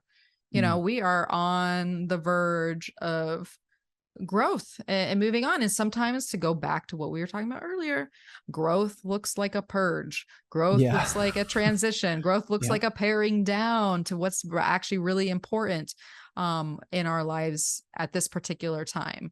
And Venus is chewing all that over. And going back to Mercury here, it's going to echo the Mars opposition with Saturn as we get closer to that. So the form versus essence question will come around again. Like when we release our attachment to the how and really start focusing on the why, the why is going to feed the how, in my opinion. Saturn is exerting quite an influence on Mercury here, although Mercury is very powerful in this conversation. There will have to be a balance between the details of carrying out the vision as we go through this opposition period. But, Saturn's really challenging us to say, what does it mean? Why are you doing this? What is the stories that are making you do these actions? Why are you organizing it in this fashion? If you are able to have a longer range vision, then that will inform the most efficient path to your goal, if you want to think about it in Virgoian terms. Yeah. Okay. So I'm excited about Mercury in Virgo. Yeah, and well, this whole configuration, right? Because as we talked about before, Pluto is going to be at the bendings exact on Tuesday. That the little bit of a crunchy Tuesday that we were talking about on the 25th, and then Friday again right before this kind of takes place. So we're in this like little pressure cooker of energy that can be end up being very productive in the changes that need to take place, right? Because I think we should just actually sort of just cruise on over to the full moon on Tuesday, August 1st, because I think this full moon really facilitates a lot of what we're saying and the culmination of it, right? Because here we got this full moon in Aquarius, and we have Mercury, because you were alluding to this with the Mercury's movements right now being in Virgo, saddling up to Saturn, and Saturn is the ruler of the full moon here. So here we have this Mercury and its domicile, kind of picking, I don't want to say picking up the pieces of the Mars, but potentially, if there was obstacles or difficulties that came up with Mars, Saturn, now Mercury's like, okay, well, let me look at this problem from maybe a different angle. While at the same time, Mars is in an exact trine to Jupiter. Nice. So I feel, and the thing about the broader vision of Aquarius and that future mindedness and that inventiveness and detachment, I feel like this is a very beneficial full moon for just getting a grip and like making progress and Jupiter's in the overcoming position to both Mars and the Leo placements by square, which in Hellenistic astrology, when a benefic like Jupiter or Venus is in an overcoming square to a planet, that square is actually, that's a positive, testimony. So it's like we've got a guardian angel through all this kind of thing. Like there's some good luck omen or something like that. And really, if we look to Jupiter to show us what types of actions will bring us honor and merit, that second decan of Taurus is really generosity. It's really about, can you have a steady routine, number one. It's all about rhythms. My moon is in this decan, so I've had to learn to the pacing ourselves is really important. You can't water the plant like 5 gallons in one day. You just have to show up consistently. So consistency, number one. Not holding on too tightly to your own material wealth or things of that nature, letting it flow through you so that you can, through your generosity, you are priming the pump for exchange, right? It's so huge. Like when we hoard, this is going back to hoarders, we block the flow of prosperity. We block new things coming in because, when we hang on too tightly to stuff, then we're living in the past and we're blocking future manifestation. So when you live in the moment, which is a Leo quality, you are allowing things to come to pass through you in and out of your life so that they are reflective of who you are as you change, because we all are changing and we need to accept that we are changing. And when we don't accept that we're changing, that's when we commit all sorts of atrocities or I guess evils on the world. And when we accept change, we're in alignment with the Tao, the flow, or the flow state, or whatever you want to call it. The animate everything is what Sophie Strand calls it. I love that description of it. But this Mars Jupiter is awesome. Like this is like, it's time to like take actions that are going to expand your abundance. And you can do that through, not only trying to take actions that will benefit yourself, but benefit your community and your milieu and your family and your friends and your earth and your bees and your birds and your trees, right? Because it's all part of it. Well, and that it helps because we have these triggers taking place to, the Aquarius full moon. We have that Mercury, Saturn, and Pisces. We have these collective energies that we're being aware of. And of course, the luminaries are in this square with Jupiter while Mars trines it. And I think what you're saying is perfect, right? Because we are confronted with the, growth and these changing dynamics. But the full moon itself, thinking about it being in fire and air, like the real focus and illumination is around the now, living in this moment, and also thinking about future possibilities. So anything that is weighing us down or getting, feels like it's too much to carry. And why do I even have this anymore? Like Mars is coming around like, oh, let's make those cuts. Mercury is very decisive. Mars is looking to that Mercury and it's opposing Saturn. It's like, we know what needs to be eliminated. Right. And, I think about that Six of Pentacles energy with that middle decan as, we think about it as the give and take, but, or one element of it, but it's like, how much do you have to offer? Yes. How much can you take in?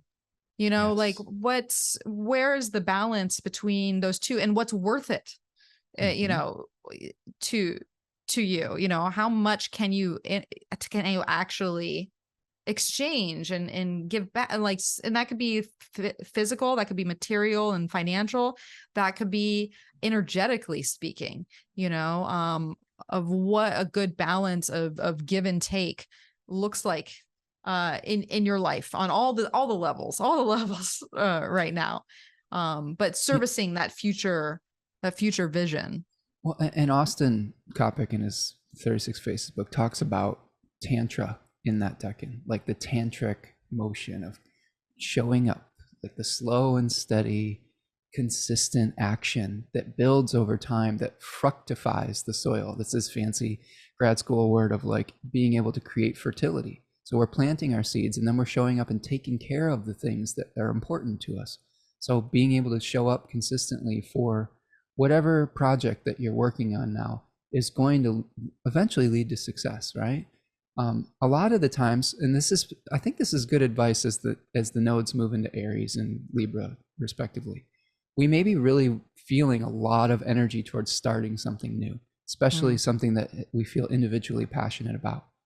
But Aries, as we know, is not necessarily the energy of sustaining some energy over time, right?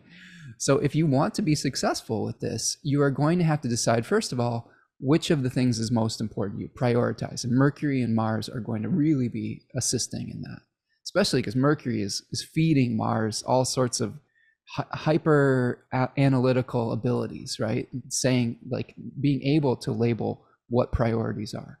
And then you take Jupiter's energy and you say, okay, this is my priority. Now I'm going to have to consistently feed this. I'm going to have to consistently show up. I'm going to have to consistently, do just enough and then relax, right? That's the key to this decade too, is it's not just about work.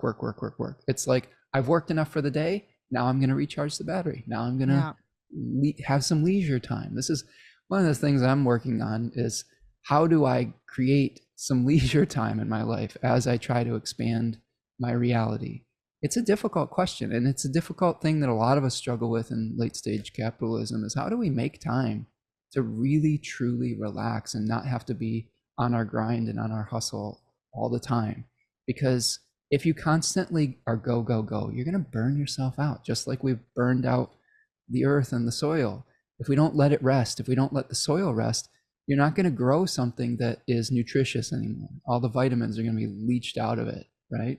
So allowing yourself that rest time is also a part of this. And I think is a really good message, not only of Jupiter and Taurus, but also Saturn and Pisces, of saying, you know what, I've done enough today. This is good enough, right? You were saying earlier, the perfectionism, saying, you know what, I'm enough. I've done enough. I'm worthy of this, right? This is where we get in that, we combine that with the Leo energy of authenticity and self-worth, is loving yourself enough to slow down and to take it easy every once in a while. I think is something that, I don't know, you and I are of the same, what are we? Are we Gen X? Are we early millennials? People don't know what we are. What the fuck are we? We've been called Gen Y. We've been called We're in between. We're in between. We don't fit into a nice tidy box of generations. But I think the younger Gen Z or whatever the hell they are now, they are saying, you're burning us out.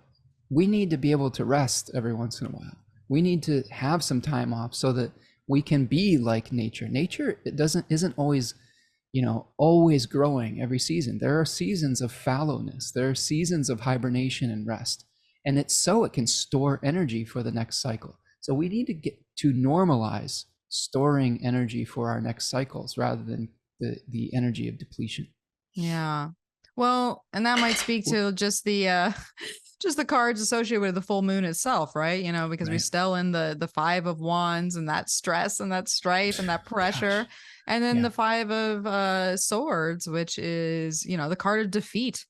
This is, Yes. you know, you're Conflict thinking and about defeat. what is you know, where to lay down the sword. You were talking about that earlier.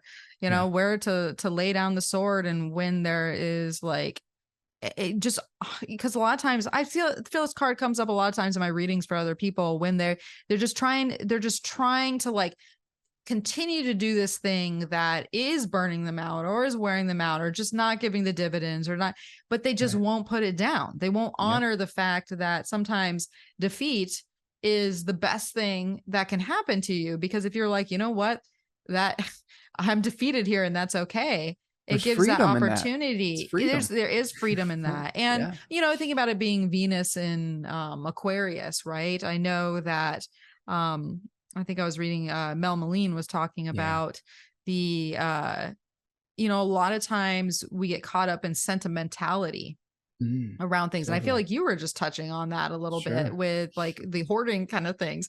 Right. And we get, you know, we get sentimental around something that we really need to, it is defeating us in some way, and we need to part with that, or stop fighting for that, or look at where there's, you know, sort of these attachments that just aren't, you know, feeding the soul or like really helping us be in balance or grow as people.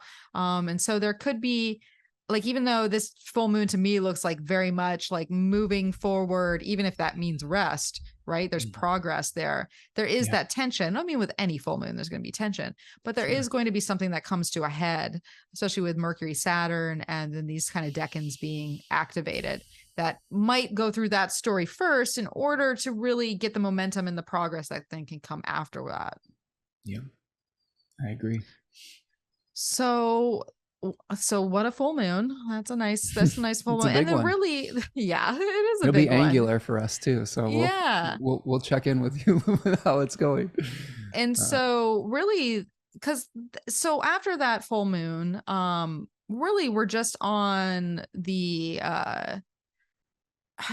rest of the week is centered around, you know, the sun squaring Jupiter, which is a yeah. big point. You know, that's going to happen on August 6th on that Sunday. And so there really is not a whole lot going on other than, you know, the moon moving through, you know, the rest of Aquarius, through that Pisces zone and into Aries, which actually ironically enough, you know, when the sun squares Jupiter on August 6th on Sunday, the moon is going to be in late Aries and actually conjunct the North Node. Mm, So here we have this different piece. Remember, we were talking about the South Node in Libra on the 25th of July, and that kind of like little crunchy zone, which can be interesting. But you know, the nodes are starting to move away from that Pluto component, and now we get that North Node hit, all while the sun is squaring Jupiter. So there's something about this entire week from that, you know, as we kind of wane off that full moon and have that kind of cooling phase where, you know, the pressure starts to ease off and we're able to settle a little bit more yeah. and look at sort of this progress and this, you know, the wisdom that comes in through what we've experienced. We get this like nodal hit at the same time, which seems potent in its own right. What do you think, Spencer? I think that things start to ease up a little bit around this period of time. After the full moon, I think that's a point of intensity. And then I think we're starting to get a little bit more, I wouldn't say relaxed, because there's a couple other things that we still have to go through. But I do think that like Jupiter in the overcoming position to the sun, like I said, is a positive thing. I think that our ability to expand our idea of who we are as we expand our, maybe even our material abundance and what we believe is possible for us, that could be really invigorating, you know. And with this moon in the third decan of Aries conjoining the North Node, we might just start to feel really passionate about sharing our individual vision. And this could be a really good moment for that, for sure. Yeah, it feels like, because I feel, you know, the Aries moon, whenever it comes around, right? That's always an interesting sign. shift is when we go from that Pisces moon into the Aries moon. And it's one of the most, I feel like it's one of the most like kind of like visceral, like invigorating, like it is but it hypes us up. It hypes us up. We get excited for the beginnings. We get excited for what's new in our life. We get inspired. We get passionate. And the whole time, we're in this opening square to Jupiter, from where the conjunction took place in Aries, not too far from this degree, right? The moon is kind of shadowing over the Sun Jupiter synodic cycle start that happened back in April. So that seems really powerful too, but we can take all that inspiration and then we have that earthly outlet for it, right? When we're talking about Taurus.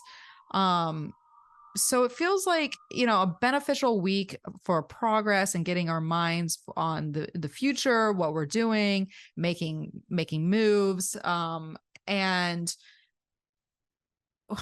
it leads us to the kind of the next point in at least the solar cycle with the last quarter on Tuesday, August 8th, right? So we have this last quarter on Jupiter.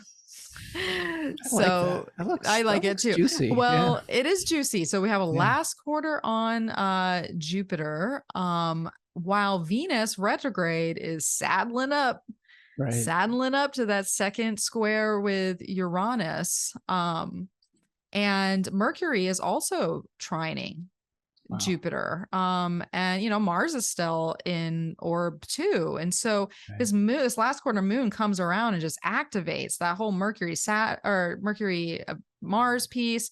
And then Venus is like, "Oh, you ready for my next storyline with Uranus? Are you ready?" Yeah.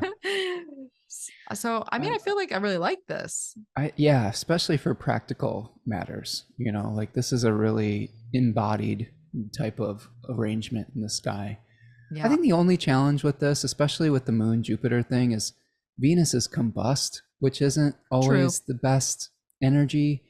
I think that, in my macrocosmic thinking, I sort of skirted over some of the more traditional Venus retrograde significations. Like sometimes it's harder to come to agreement with people. Sometimes it's, I find Venus retrograde as being the opposite spectrum of the magnetic force. It's a repelling force, right? So we may have more difficulty coming into harmony with people.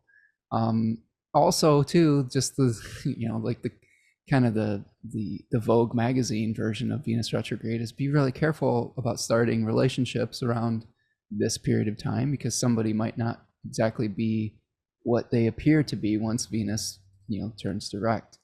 So I just think that this is going to be a really positive time if you're staying practical and if you're able to make the types of curiosity compromises. I think Mercury in any type of, domicile like Gemini and Virgo, curiosity is really important. Asking good questions, hearing someone else's perspective. I think that can help soften some of the challenges with Venus retrograde. I think that the wrong way, quote unquote, to do Venus retrograde in Leo 3 is to really dig your heels in and say, no, this is the way it's going to be, and I'm not going to hear anyone else's perspective but my own. I think that's really going to cause a lot of potential regret when Venus starts to move direct again. So I think flexibility is important around this period of time.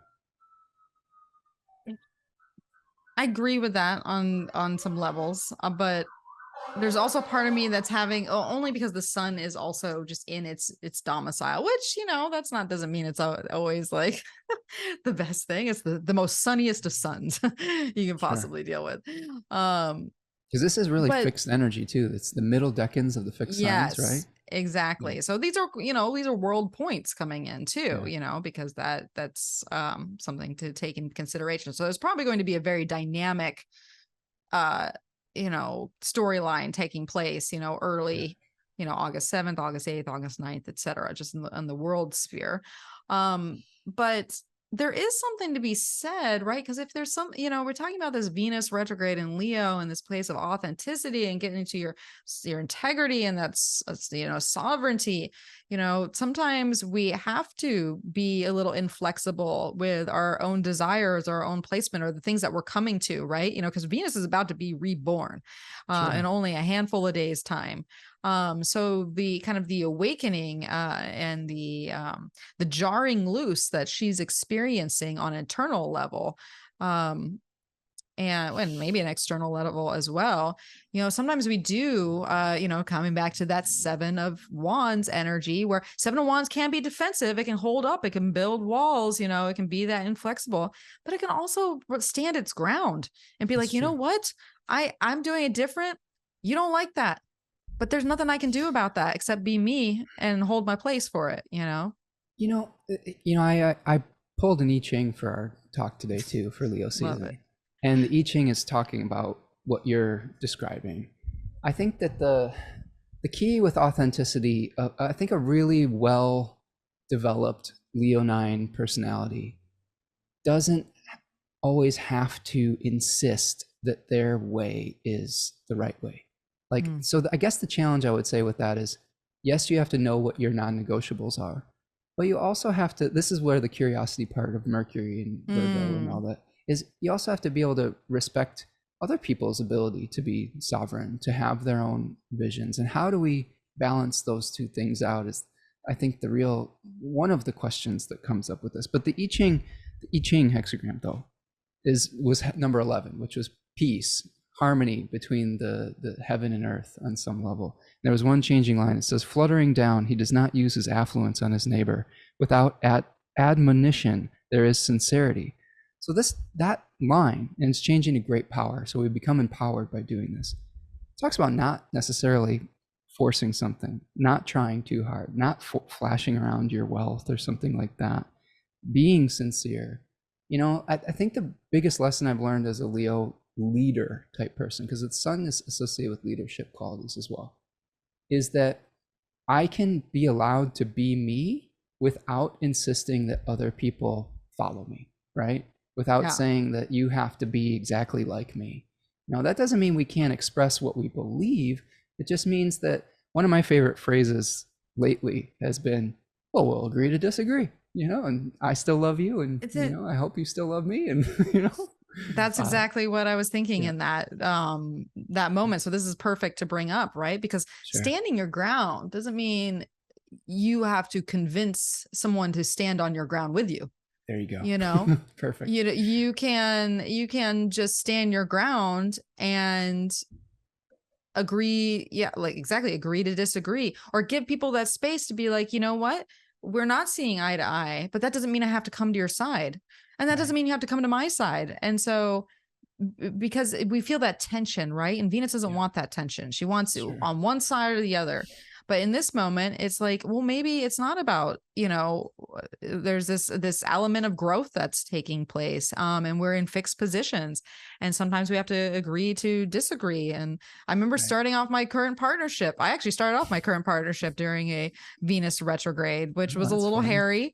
And it took some time to come around. Like, it wasn't until like a year and a half later where we got to a different state of the relationship, which was actually under the Venus Libra trine Saturn and Aquarius. So we had a nice, and then we got into the second leg of the relationship that was really grounded and beneficial and future moving. So as someone who says that, I was like, well, you can't, I don't say forsake all relationships during Venus retrograde, but there's something about the relationship that has to be worked through that maybe comes through at another time. But that being said, we always would come to these places where we'd be kind of staunch in our positions. And it was like, well, I'm meeting you here. You're meeting me here. And it is what it is. That's more of like it, and just owning that sometimes it is what it is. And if that creates tension and friction and an inability to come together, then that's just what it is, because we're in integrity with ourselves. And it won't necessarily be like that forever, but maybe it's like that in that moment, because for whatever reason, it's important to, own where you're at and where your desire is, and what you see. And how boring would it be if we were all the same and we all believed the same thing? Like this is another thing I love about that Flowering Wand book, is she talks about these different lives that we're all living as individual melodic lines in a symphony. And sometimes we come together in an assemblage of voices.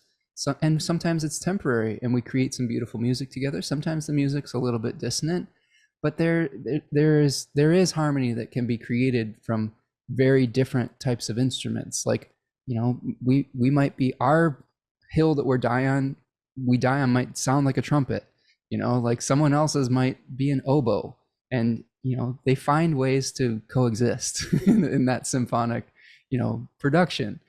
So I just think that there's so many ways to live and to be, and we've gotten away from letting bygones be bygones type of experiences, haven't we?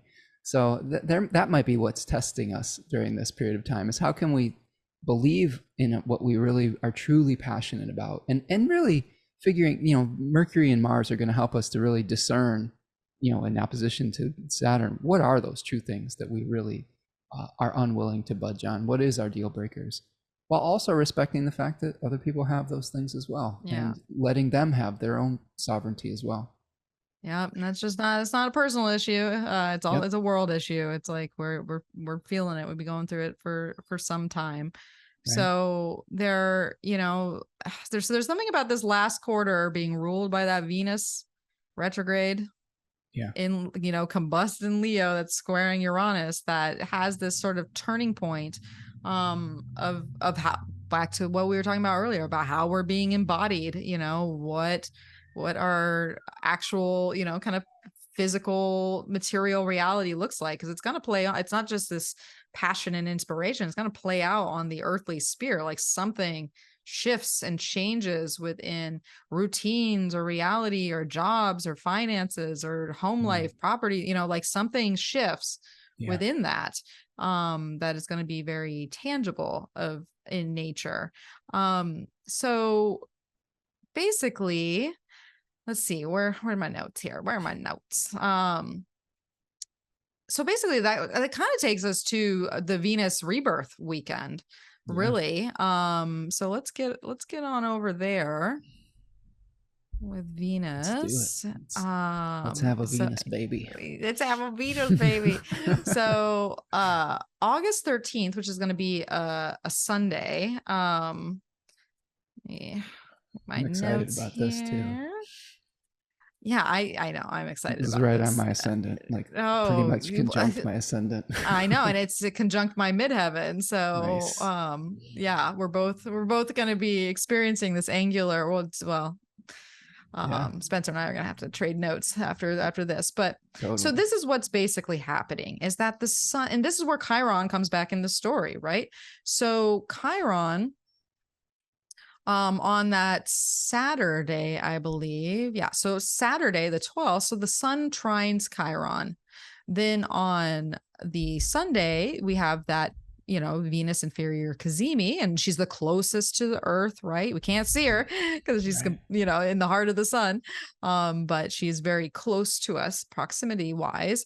And then on Monday, the 14th, Venus then trines Chiron. So we have this flow with Chironic energy while she's being rebirthed into the flames in the heart of the sun. So what are your takes on, and I will say this is all leading up to the sun squaring Uranus too. So the sun is going to come around and take Venus's place with that square to Uranus. So just FYI. So that, I guess we're seeing this bigger. It's not just the weekend. We're seeing, you know, when did Venus actually square Uranus? Was kind of like Wednesday, August 9th, Wednesday. So basically August 9th through that Wednesday through August 14th, Monday. We have this Venus, Sun, Uranus, Chiron story going on. Well, I think, you know, we can also think of it in context of the planet, the houses that Venus rules, as getting a new start as well. Because not only might we get some illumination on what we really love or what we're willing to defend, our values that we're willing to defend, we also may be getting a new start in the Libra and Taurus area of our charts, because Venus is going to be providing resources for them in the guest host relationship that we see in Hellenistic astrology. So I would also pay attention to those two topical houses in your life, because they could really get a boost of energy as Venus is as all the dross is like burned away. Like this is sort of the metaphors that you see is a planet going into a furnace and burning away all the stuff, and then it's like purified. So it's a purification process. So some of the things that might have been holding you back in the Libra and Taurus area of your life may get a new start as well. The Chiron trine, I mean, I think that part of this could be talking about, Chiron is a wound that is difficult to heal, where you may have some knowledge and wisdom that you can share with others, but it may be a blind spot that you have yourself. It's also a healer and a musician and things of that nature. So I think that giving yourself some grace around, beating yourself up, I think is a good thing to do around Chiron in this position. That this is at the degree of exaltation of the sun too. So there's another interesting tie-in. Second decan of Aries is really about royal decrees. It's saying I've separated from the collective, and now I'm going to establish who I am. And there may be some hesitation around this period of time to say, I really want this. There might be like a desire to say, no, this is what I really want. So this trine position might be helping us to be able to express what we truly want, that maybe we felt a little guilt around, and we're like, oh, well, that was selfish or something. But it might actually just be a truer expression of who we are personally. Yeah, well, I think so, because that Chiron piece has just been coming in, and I've been feeling it, right? Like around, well, especially around value and worth, that Venus is bringing up, that we've talked about, but sort of like owning that and taking action on that and being bold and brave with that. I had an interesting moment with around my birthday, right? Because I was like, sometimes the Capricorn moon energy and various other things that are going on in my chart, I can be like, devalue what I got going on, or not accurately be able to display that or assess that. And I had already been experiencing some things that day. And this is actually when Mercury was squaring Chiron. And I believe Venus was pretty close to the trine. I'd have to go back and look. But so I got my Chiron lesson, right? Because I had an interesting period of the day where like I got a birthday present from my mom. I'm in a Capricorn moon perfection year now. And I got a birthday present from my mom. My mom always gives me this certain amount of money, right? Well, she gave me less this year. And I was like, well, excuse me, what is that? What is this? But it's not all about money or anything like that. But it took me aback. It's like, oh, well, now I'm valued at a little bit less. Well, even though I know I'm not, but so this is the building story. So, and then there was some things that came up where, she was supposed to send me something, but she sent it to my cousin instead of me. And she's like, no, you can wait. And I was like, well, why do I wait? You're already at the post office. Like, it was like, so it was all these things where it felt like my worth was sort of like devalued in some way, or I didn't deserve it. So I was working a tarot shift that I do a couple times a week. And I was read tarot for this influencer and a couple of her people that she was with. And then at the end of it, she just hands me her Venmo and she goes, put in whatever you want. She's like, whatever you want. And I'm looking at her. All these people are looking at me. There's like a party's going on. Like they're like young. And I've just had this moment where I was confronted with taking action on the value. That was a lot of pressure. And, the readings cost a certain amount of money. And I was like, this is usually a good tip. So I just put that in. But I walked away going, you know what? I cheated myself. Because that was an opportunity right there. But I undervalued, or I took the value that I already had, even though the universe was like, here, name your price. She doesn't care. She's had tons of money and she's like, just do it, and so I had that moment. That was my Chiron. But I was like, you know what? That moment, that was a lot of pressure and brought me to a crisis moment of my own trigger, my own wounding. no matter money I could have put in at that time would have been more valuable than the lesson Sure. that came out of that irritation and tension and that disrupt within me to get to that point of wisdom, of value, and like feeling more attuned to that. So I'm just sharing this story with other people. You know, it's like a little bit of a vulnerable story, No, but these things can come up that might have sort of these have this moment of resolve or this fresh start or this rebirth that comes around some of your own Chiron and Aries story that might have been taking place. Yeah, and I think, just the thing that was coming up with the story, the part of it with your mom, it might have been not even just about how she values you or not. It might have been just maybe she just didn't have as much money at that moment, like parents are getting older, Oh yeah. Exactly. And I came to those terms, but you look at it right away and you're just like, yeah. Oh, I hear that. It's I'm not, visceral reaction to it, right? The visceral reaction. Yeah. To that.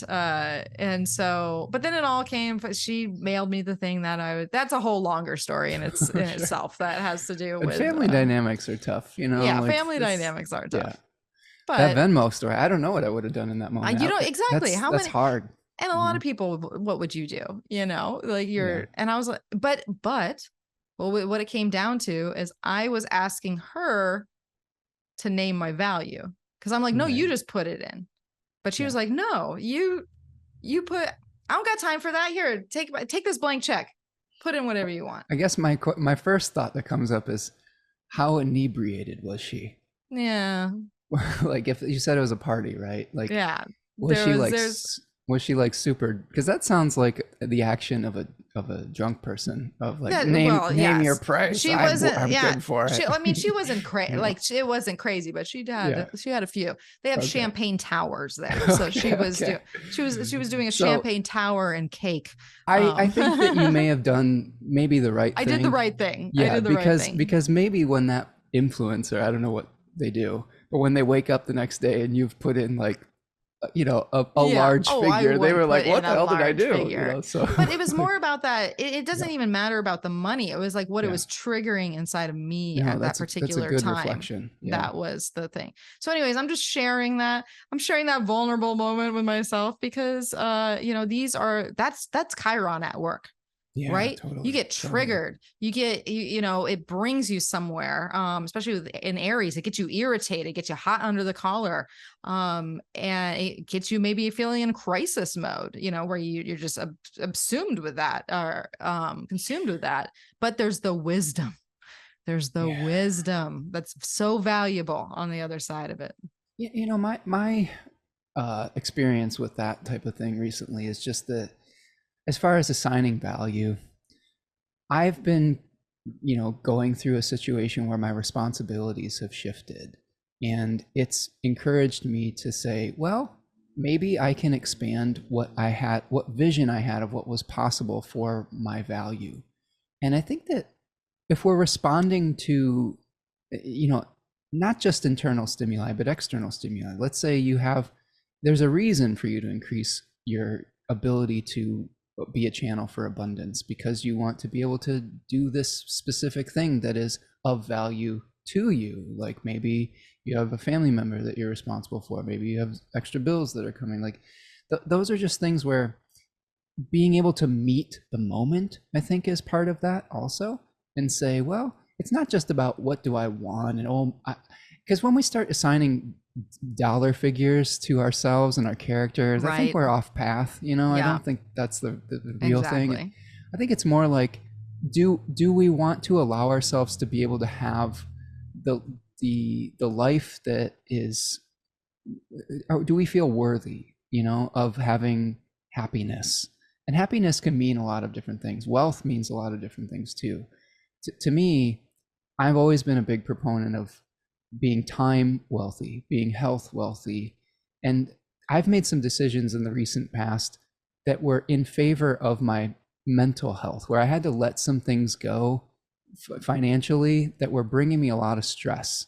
And that has thus encouraged me to make different choices to be able to fill in that financial gap that are more in support of my mental health. So like, I can say now that, oh, well, I feel passionate about expanding my wealth, because not only am I creating space to make more money or something like that, but I'm also creating space for me to do it in a way that is going to accentuate my mental and physical health moving forward. And that I think is the right balance to take with that, because sometimes you'll be offered money, and you're like, well, am I worth it? And what's the cost of taking that gift?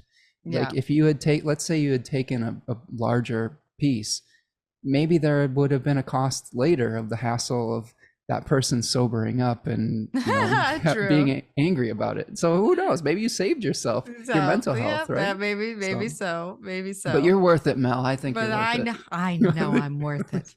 Every penny. Here our Earth moons are talking once again. Right. Especially Earth moons and Cancer suns, There you go. just gassing each other up. Well, and so there's something to think about here with all this that we're sharing, this rebirth moment, and the sun getting to the square with Uranus too, and what's awakening and shaking loose. We actually have the moon in Cancer at this time, right? And it's in a balsamic phase. Like this is a waning down, like it's very internalized with what might be shifting. It's not like out there in the open full moon this is taking place. It's like, no, these are some fundamental things that are happening on an internal level that might be wrapping up particular stories to begin this new moon that's coming, that we should probably get in here too for the sake of time. Sure. That is going to be centered around this Uranian component, and Venus now starting her new cycle, right? So basically on August 16th, we have our new moon in Leo, and of course our new moon in Leo, we got the sun in Leo, so we got this sun in domicile, pretty much exactly square Uranus, just a little bit separating. Just fun. A little bit separating there. We've got Mercury and Mars both in a trine to Uranus. So here, this Mercury-Mars story keeps on keeping on. Venus in that trine to Chiron, but she's still combust in that position too. And I don't know if you work with Lilith or not, Black Moon Lilith. I don't really that much at all. For some reason I have her in the chart here today, but she's hanging out right in that position too, right on that new moon. So if you are a Lilith person, and I think I have it set at the mean Lilith, not the true Lilith, there is that component in too. So what's your takes on this new moon energy? The Uranus Squares speaking really loudly. Oh yeah. To me on that. So I think this could also be the beginning of another set of challenges where we're going to have to dig deep. Like I said, third deck in Leo is a lot of it is about your back is against the wall. You're gonna have to dig deep for courage to bring something to fruition or to get out of a jam or something like that. And I hate to kind of circle back around to this again, but this is another point where we could really see some kind of like drought or like climate issue, a moon cycle that could be really colored by some of those forces that are outside of our control, unfortunately, which, and Venus being combust is going to probably bring us some challenges. And the fact that we're in the dead of summer, right? Totally, at least here in the northern hemisphere, we're like getting to the hottest that it could possibly be. And that's the thing too. Heat waves will also have collateral damage, like power outages and things like that. So those are the unexpected things that could potentially crop up around this period of time. Prepare yourself.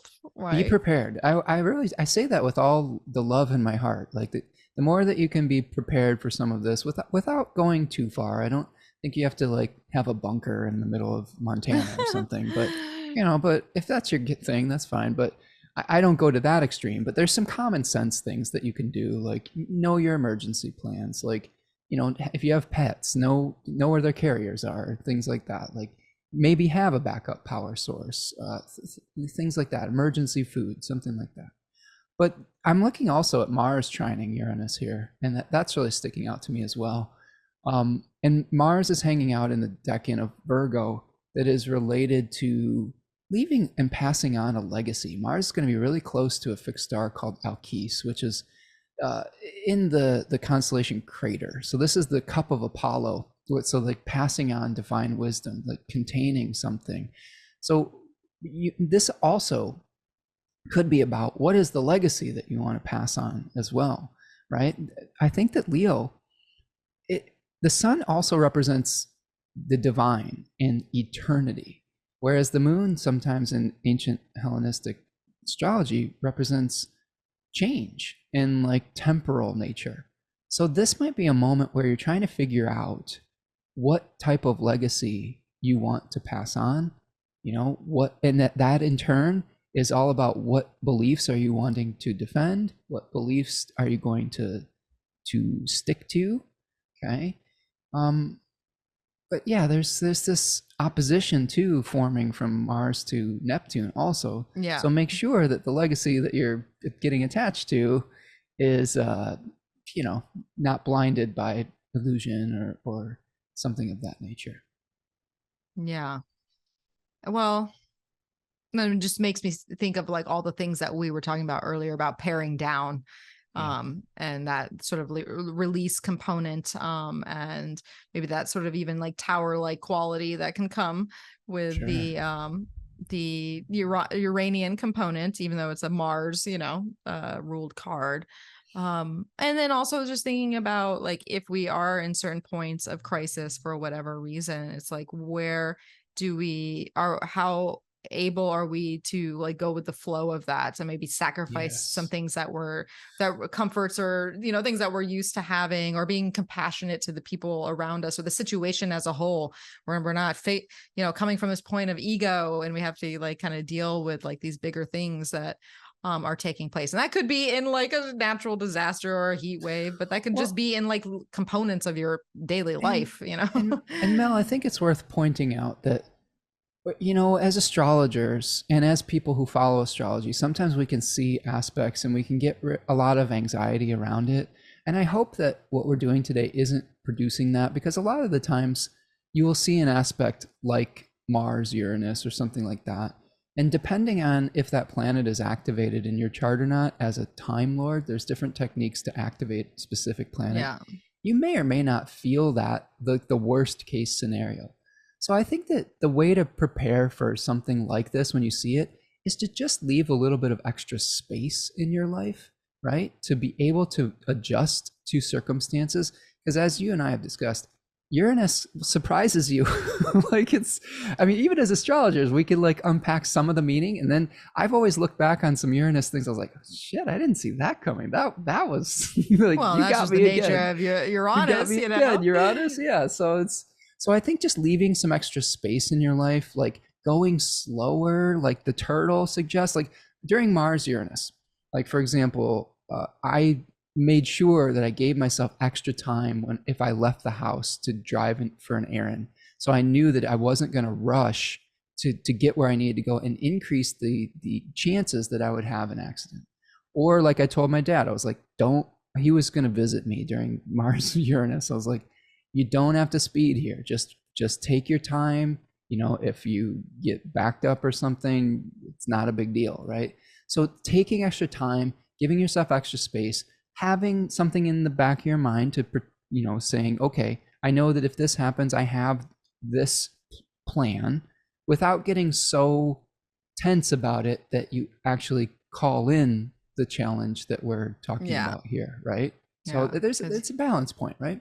That's right. I mean, you do attract, what it is what you focus on grows. What you so we don't want to attract that too much. Being prepared is important, though. I'm a big fan of preparation. And being prepared on many different levels. It's not just being prepared for like when a by having a generator when power goes out. Right. Like I've been in preparation mode recently because I'm kind of a little bit late to the game, good old Capricorn moon, Sure. well, late bloomer, where I've been really focused on, investing in my, Sure. saving and retirement accounts and like setting up things, to grow and compound interest over time, and that's a different way of being prepared, right? Sure. Yeah. In life and what could be a crisis down the road if I'm not, And building your community, and that's another form of wealth, right? Yeah. Like knowing who you can talk to if you have an emergency. This is something that I agree. Investing and having that kind of, nest egg of support can get you through some of the more challenging times. And then like when we went through our literally a week without power, like there was a huge ice storm here, and all the limbs in our neighborhood just started shedding and knocking down power lines. It was really important for us to connect with our neighbors, like, make sure that they were okay and that they checked on us and things of that nature. So I think that's another way to build resiliency during times like, squares with Uranus, is know who your community is that you can, that can help you and that you can offer to help to others as well. Yeah. So it kind of brings us to the last day of Leo season, which is a very lit up one, to be honest, on because it's interesting because in the sun, the sun's going to be flowing with the nodes right after we get off that new moon, which is nice and affirming, I think, for what's sort of going on in our lives and our own point of illumination that we were kind of talking about earlier, right? Because that's a big focus of that sun Sure. in Leo. But we get to August 23rd. Well, that's when actually August 22nd, because 23rd is when it goes into Virgo. But we got Venus retrograde squaring Jupiter. This is the second square with Jupiter. We got Mars making the opposition to Neptune, who's retrograde. Right. But big but we got Mercury, who is preparing to station retrograde the next day when the sun moves into Virgo, which is so interesting. The sun in Leo season started with Mercury stationing retrograde. Now the sun in Virgo season starts with Mercury, or sun in, can I say that? Mercury stationing retrograde. But what's fascinating, just in this story, to touch on your Uranian piece, right? Because we're talking about Mars, Uranus, we're talking about, the solar cycle that's contingent around Uranus. Sure. Well, here we have this other piece, much like the Mercury retrograde that happened in Taurus earlier in the year, where it almost met Uranus, but it didn't. It stationed, it went back, it did its thing, Reformation, right? and it took us a while to get to that Mercury Uranus component after the end of the cycle that was able to sort of give us certain breakthroughs, or like, those pieces to the puzzle and the storyline. So there might be a component with this Uranian kind of awakening quality that's coming up, where all the bits and pieces and the perception shifts and, getting your mind wrapped around something like that might still take some time for that to flow, because the exact aspect isn't quite there yet, especially with Mercury being ahead of the sun. And, it's in its like, it's almost in its like its last quarter sort of balsamic phase of its synodic cycle. So it's still chewing over everything that's happened, essentially. So it's an interesting last day, I guess, of Leo season, so to speak. I just think there's certain, structures that are up for review with that. One interesting little side note about Mercury as it prepares to go under the beams is that there's a kind of a special thing that it has when it's in Virgo called being in its chariot. So, ancient chariots basically had an awning that would protect it from the harshness of the sun, right? The driver. So Mercury is not going to be as harmed as Venus was under the beams when we go into that cycle. We may be able to still do things behind the scenes and be functional mercurially as we head towards the Mercury cazimi. So you can kind of take solace in that, I think, a little bit. But to your point of there's, I believe the term is reformation, when a planet is about to aspect something, but then it turns retrograde. You know, we're heading into we were heading into a point where, you know, you may have some ideas about how to make those material changes in response to evaluating what has worked and what hasn't. But then this is a really important moment to say, okay, maybe I need to really like rethink a little bit of this. Maybe there's a plan. Maybe I don't have to scrap the entire plan, but I need to adjust a few things to it before we really start hitting the ground running. You know, because it's fascinating to me. Another really interesting thing as we move forward with this, you have the retrograde on the 23rd that you have there.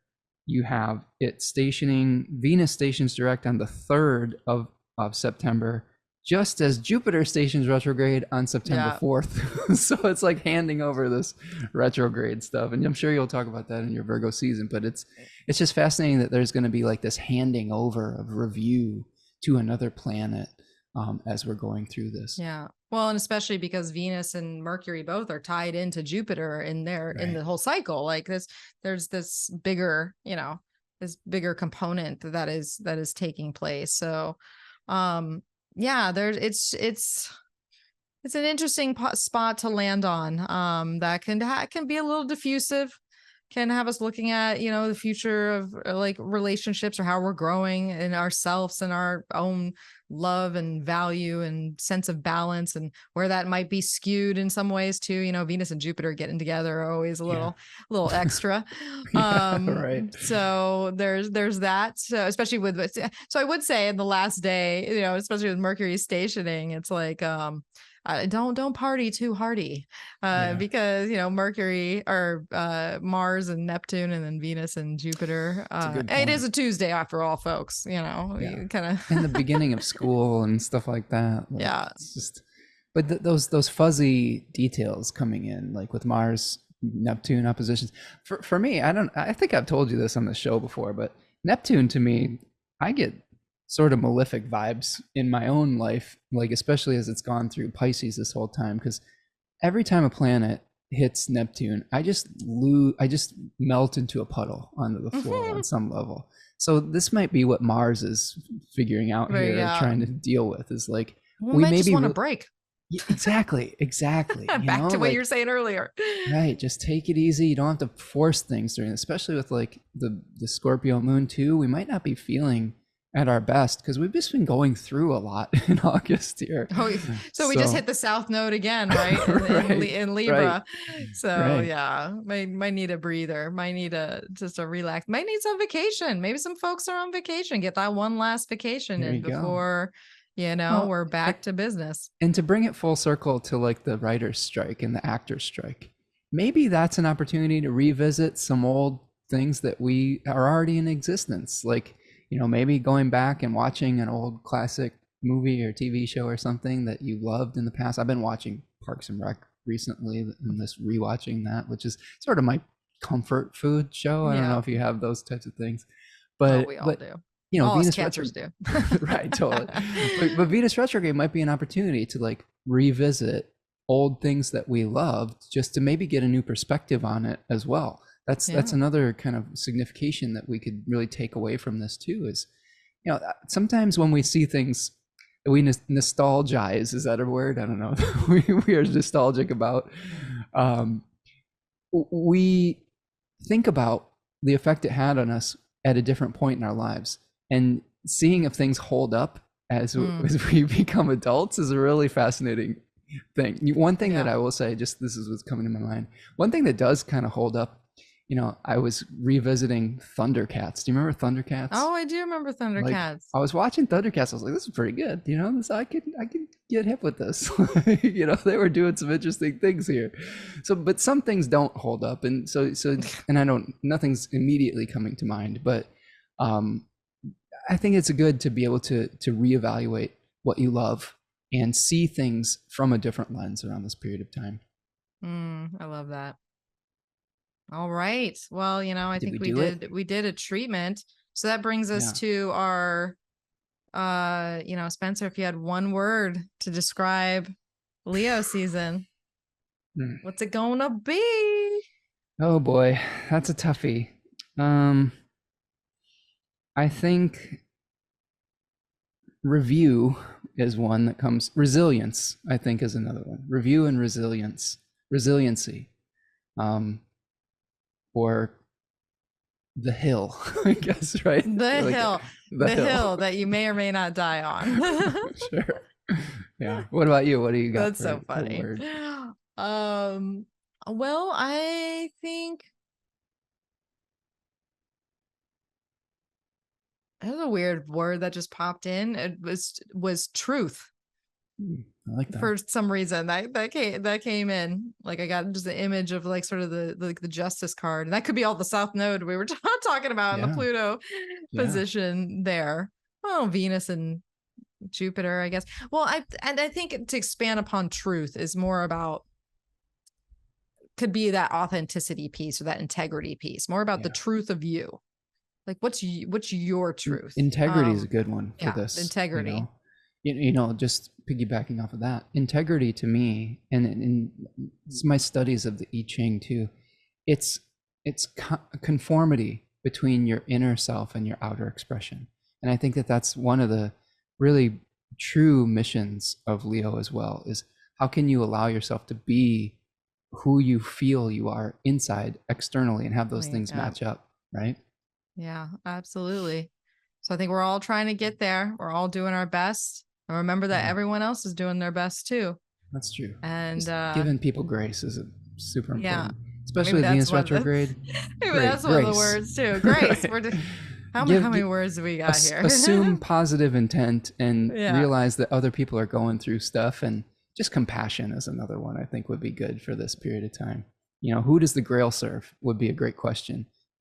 How can you have compassion for what other people are going through, in addition to utilizing your will to not only treat yourself well, but understand that other people are maybe suffering too. Yeah, I hear that. All right, Spencer, we did it. So where can people find you? What you got going on? Yeah, so the main place that they can find me is spencermichaud.com, where I have all sorts of links to my offerings.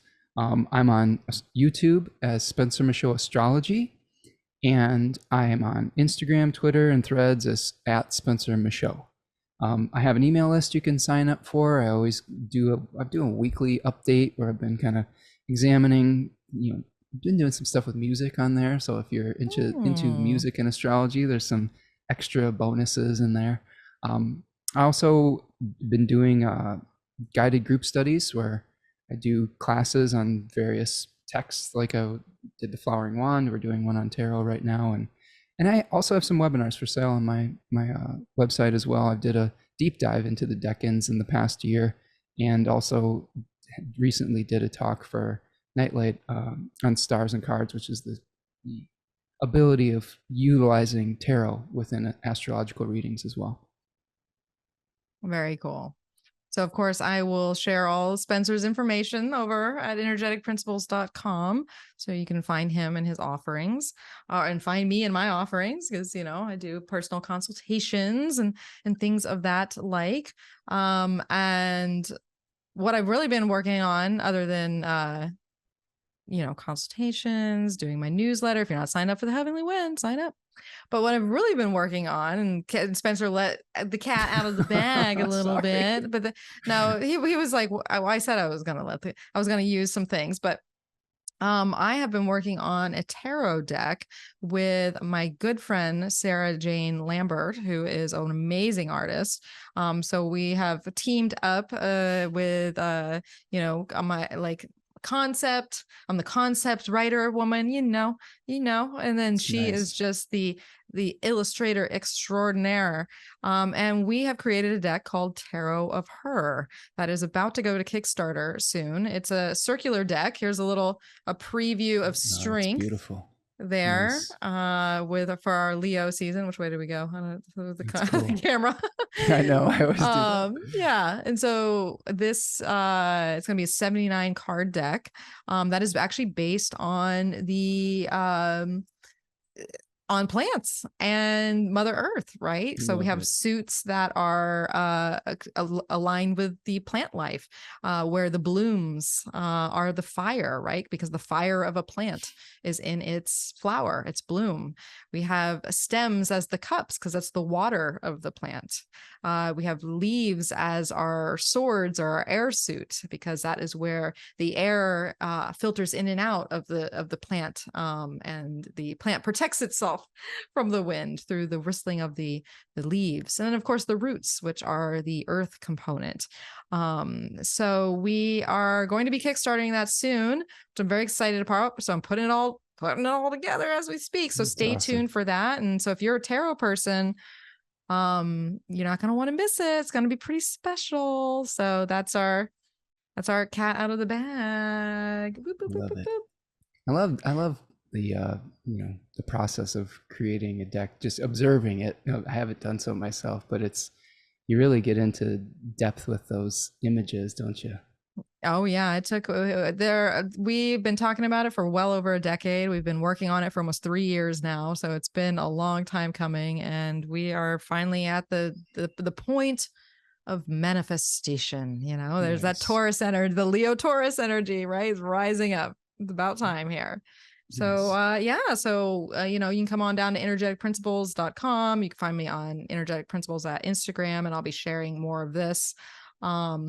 And I do have a mailing list for the card deck that I need to get up and running, so you can look for that too. It's already going, but I need to put it on my link tree, etc., etc.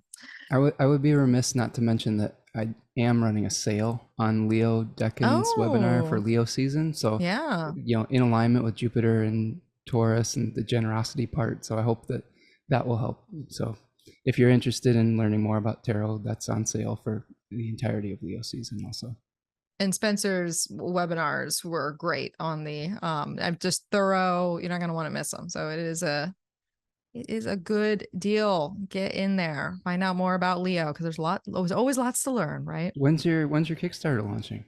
Well, that's what I'm figuring out right now, because I had dates that we moved past, because things take time. Yeah. Turtle, things take totally. time. So, given the current astrology, as astrologers do, I'm trying to find that perfect date. Where's the perfect launch, given everything that's going on? Let me know, and I'll try to help boost that signal for you. I appreciate it. We appreciate that.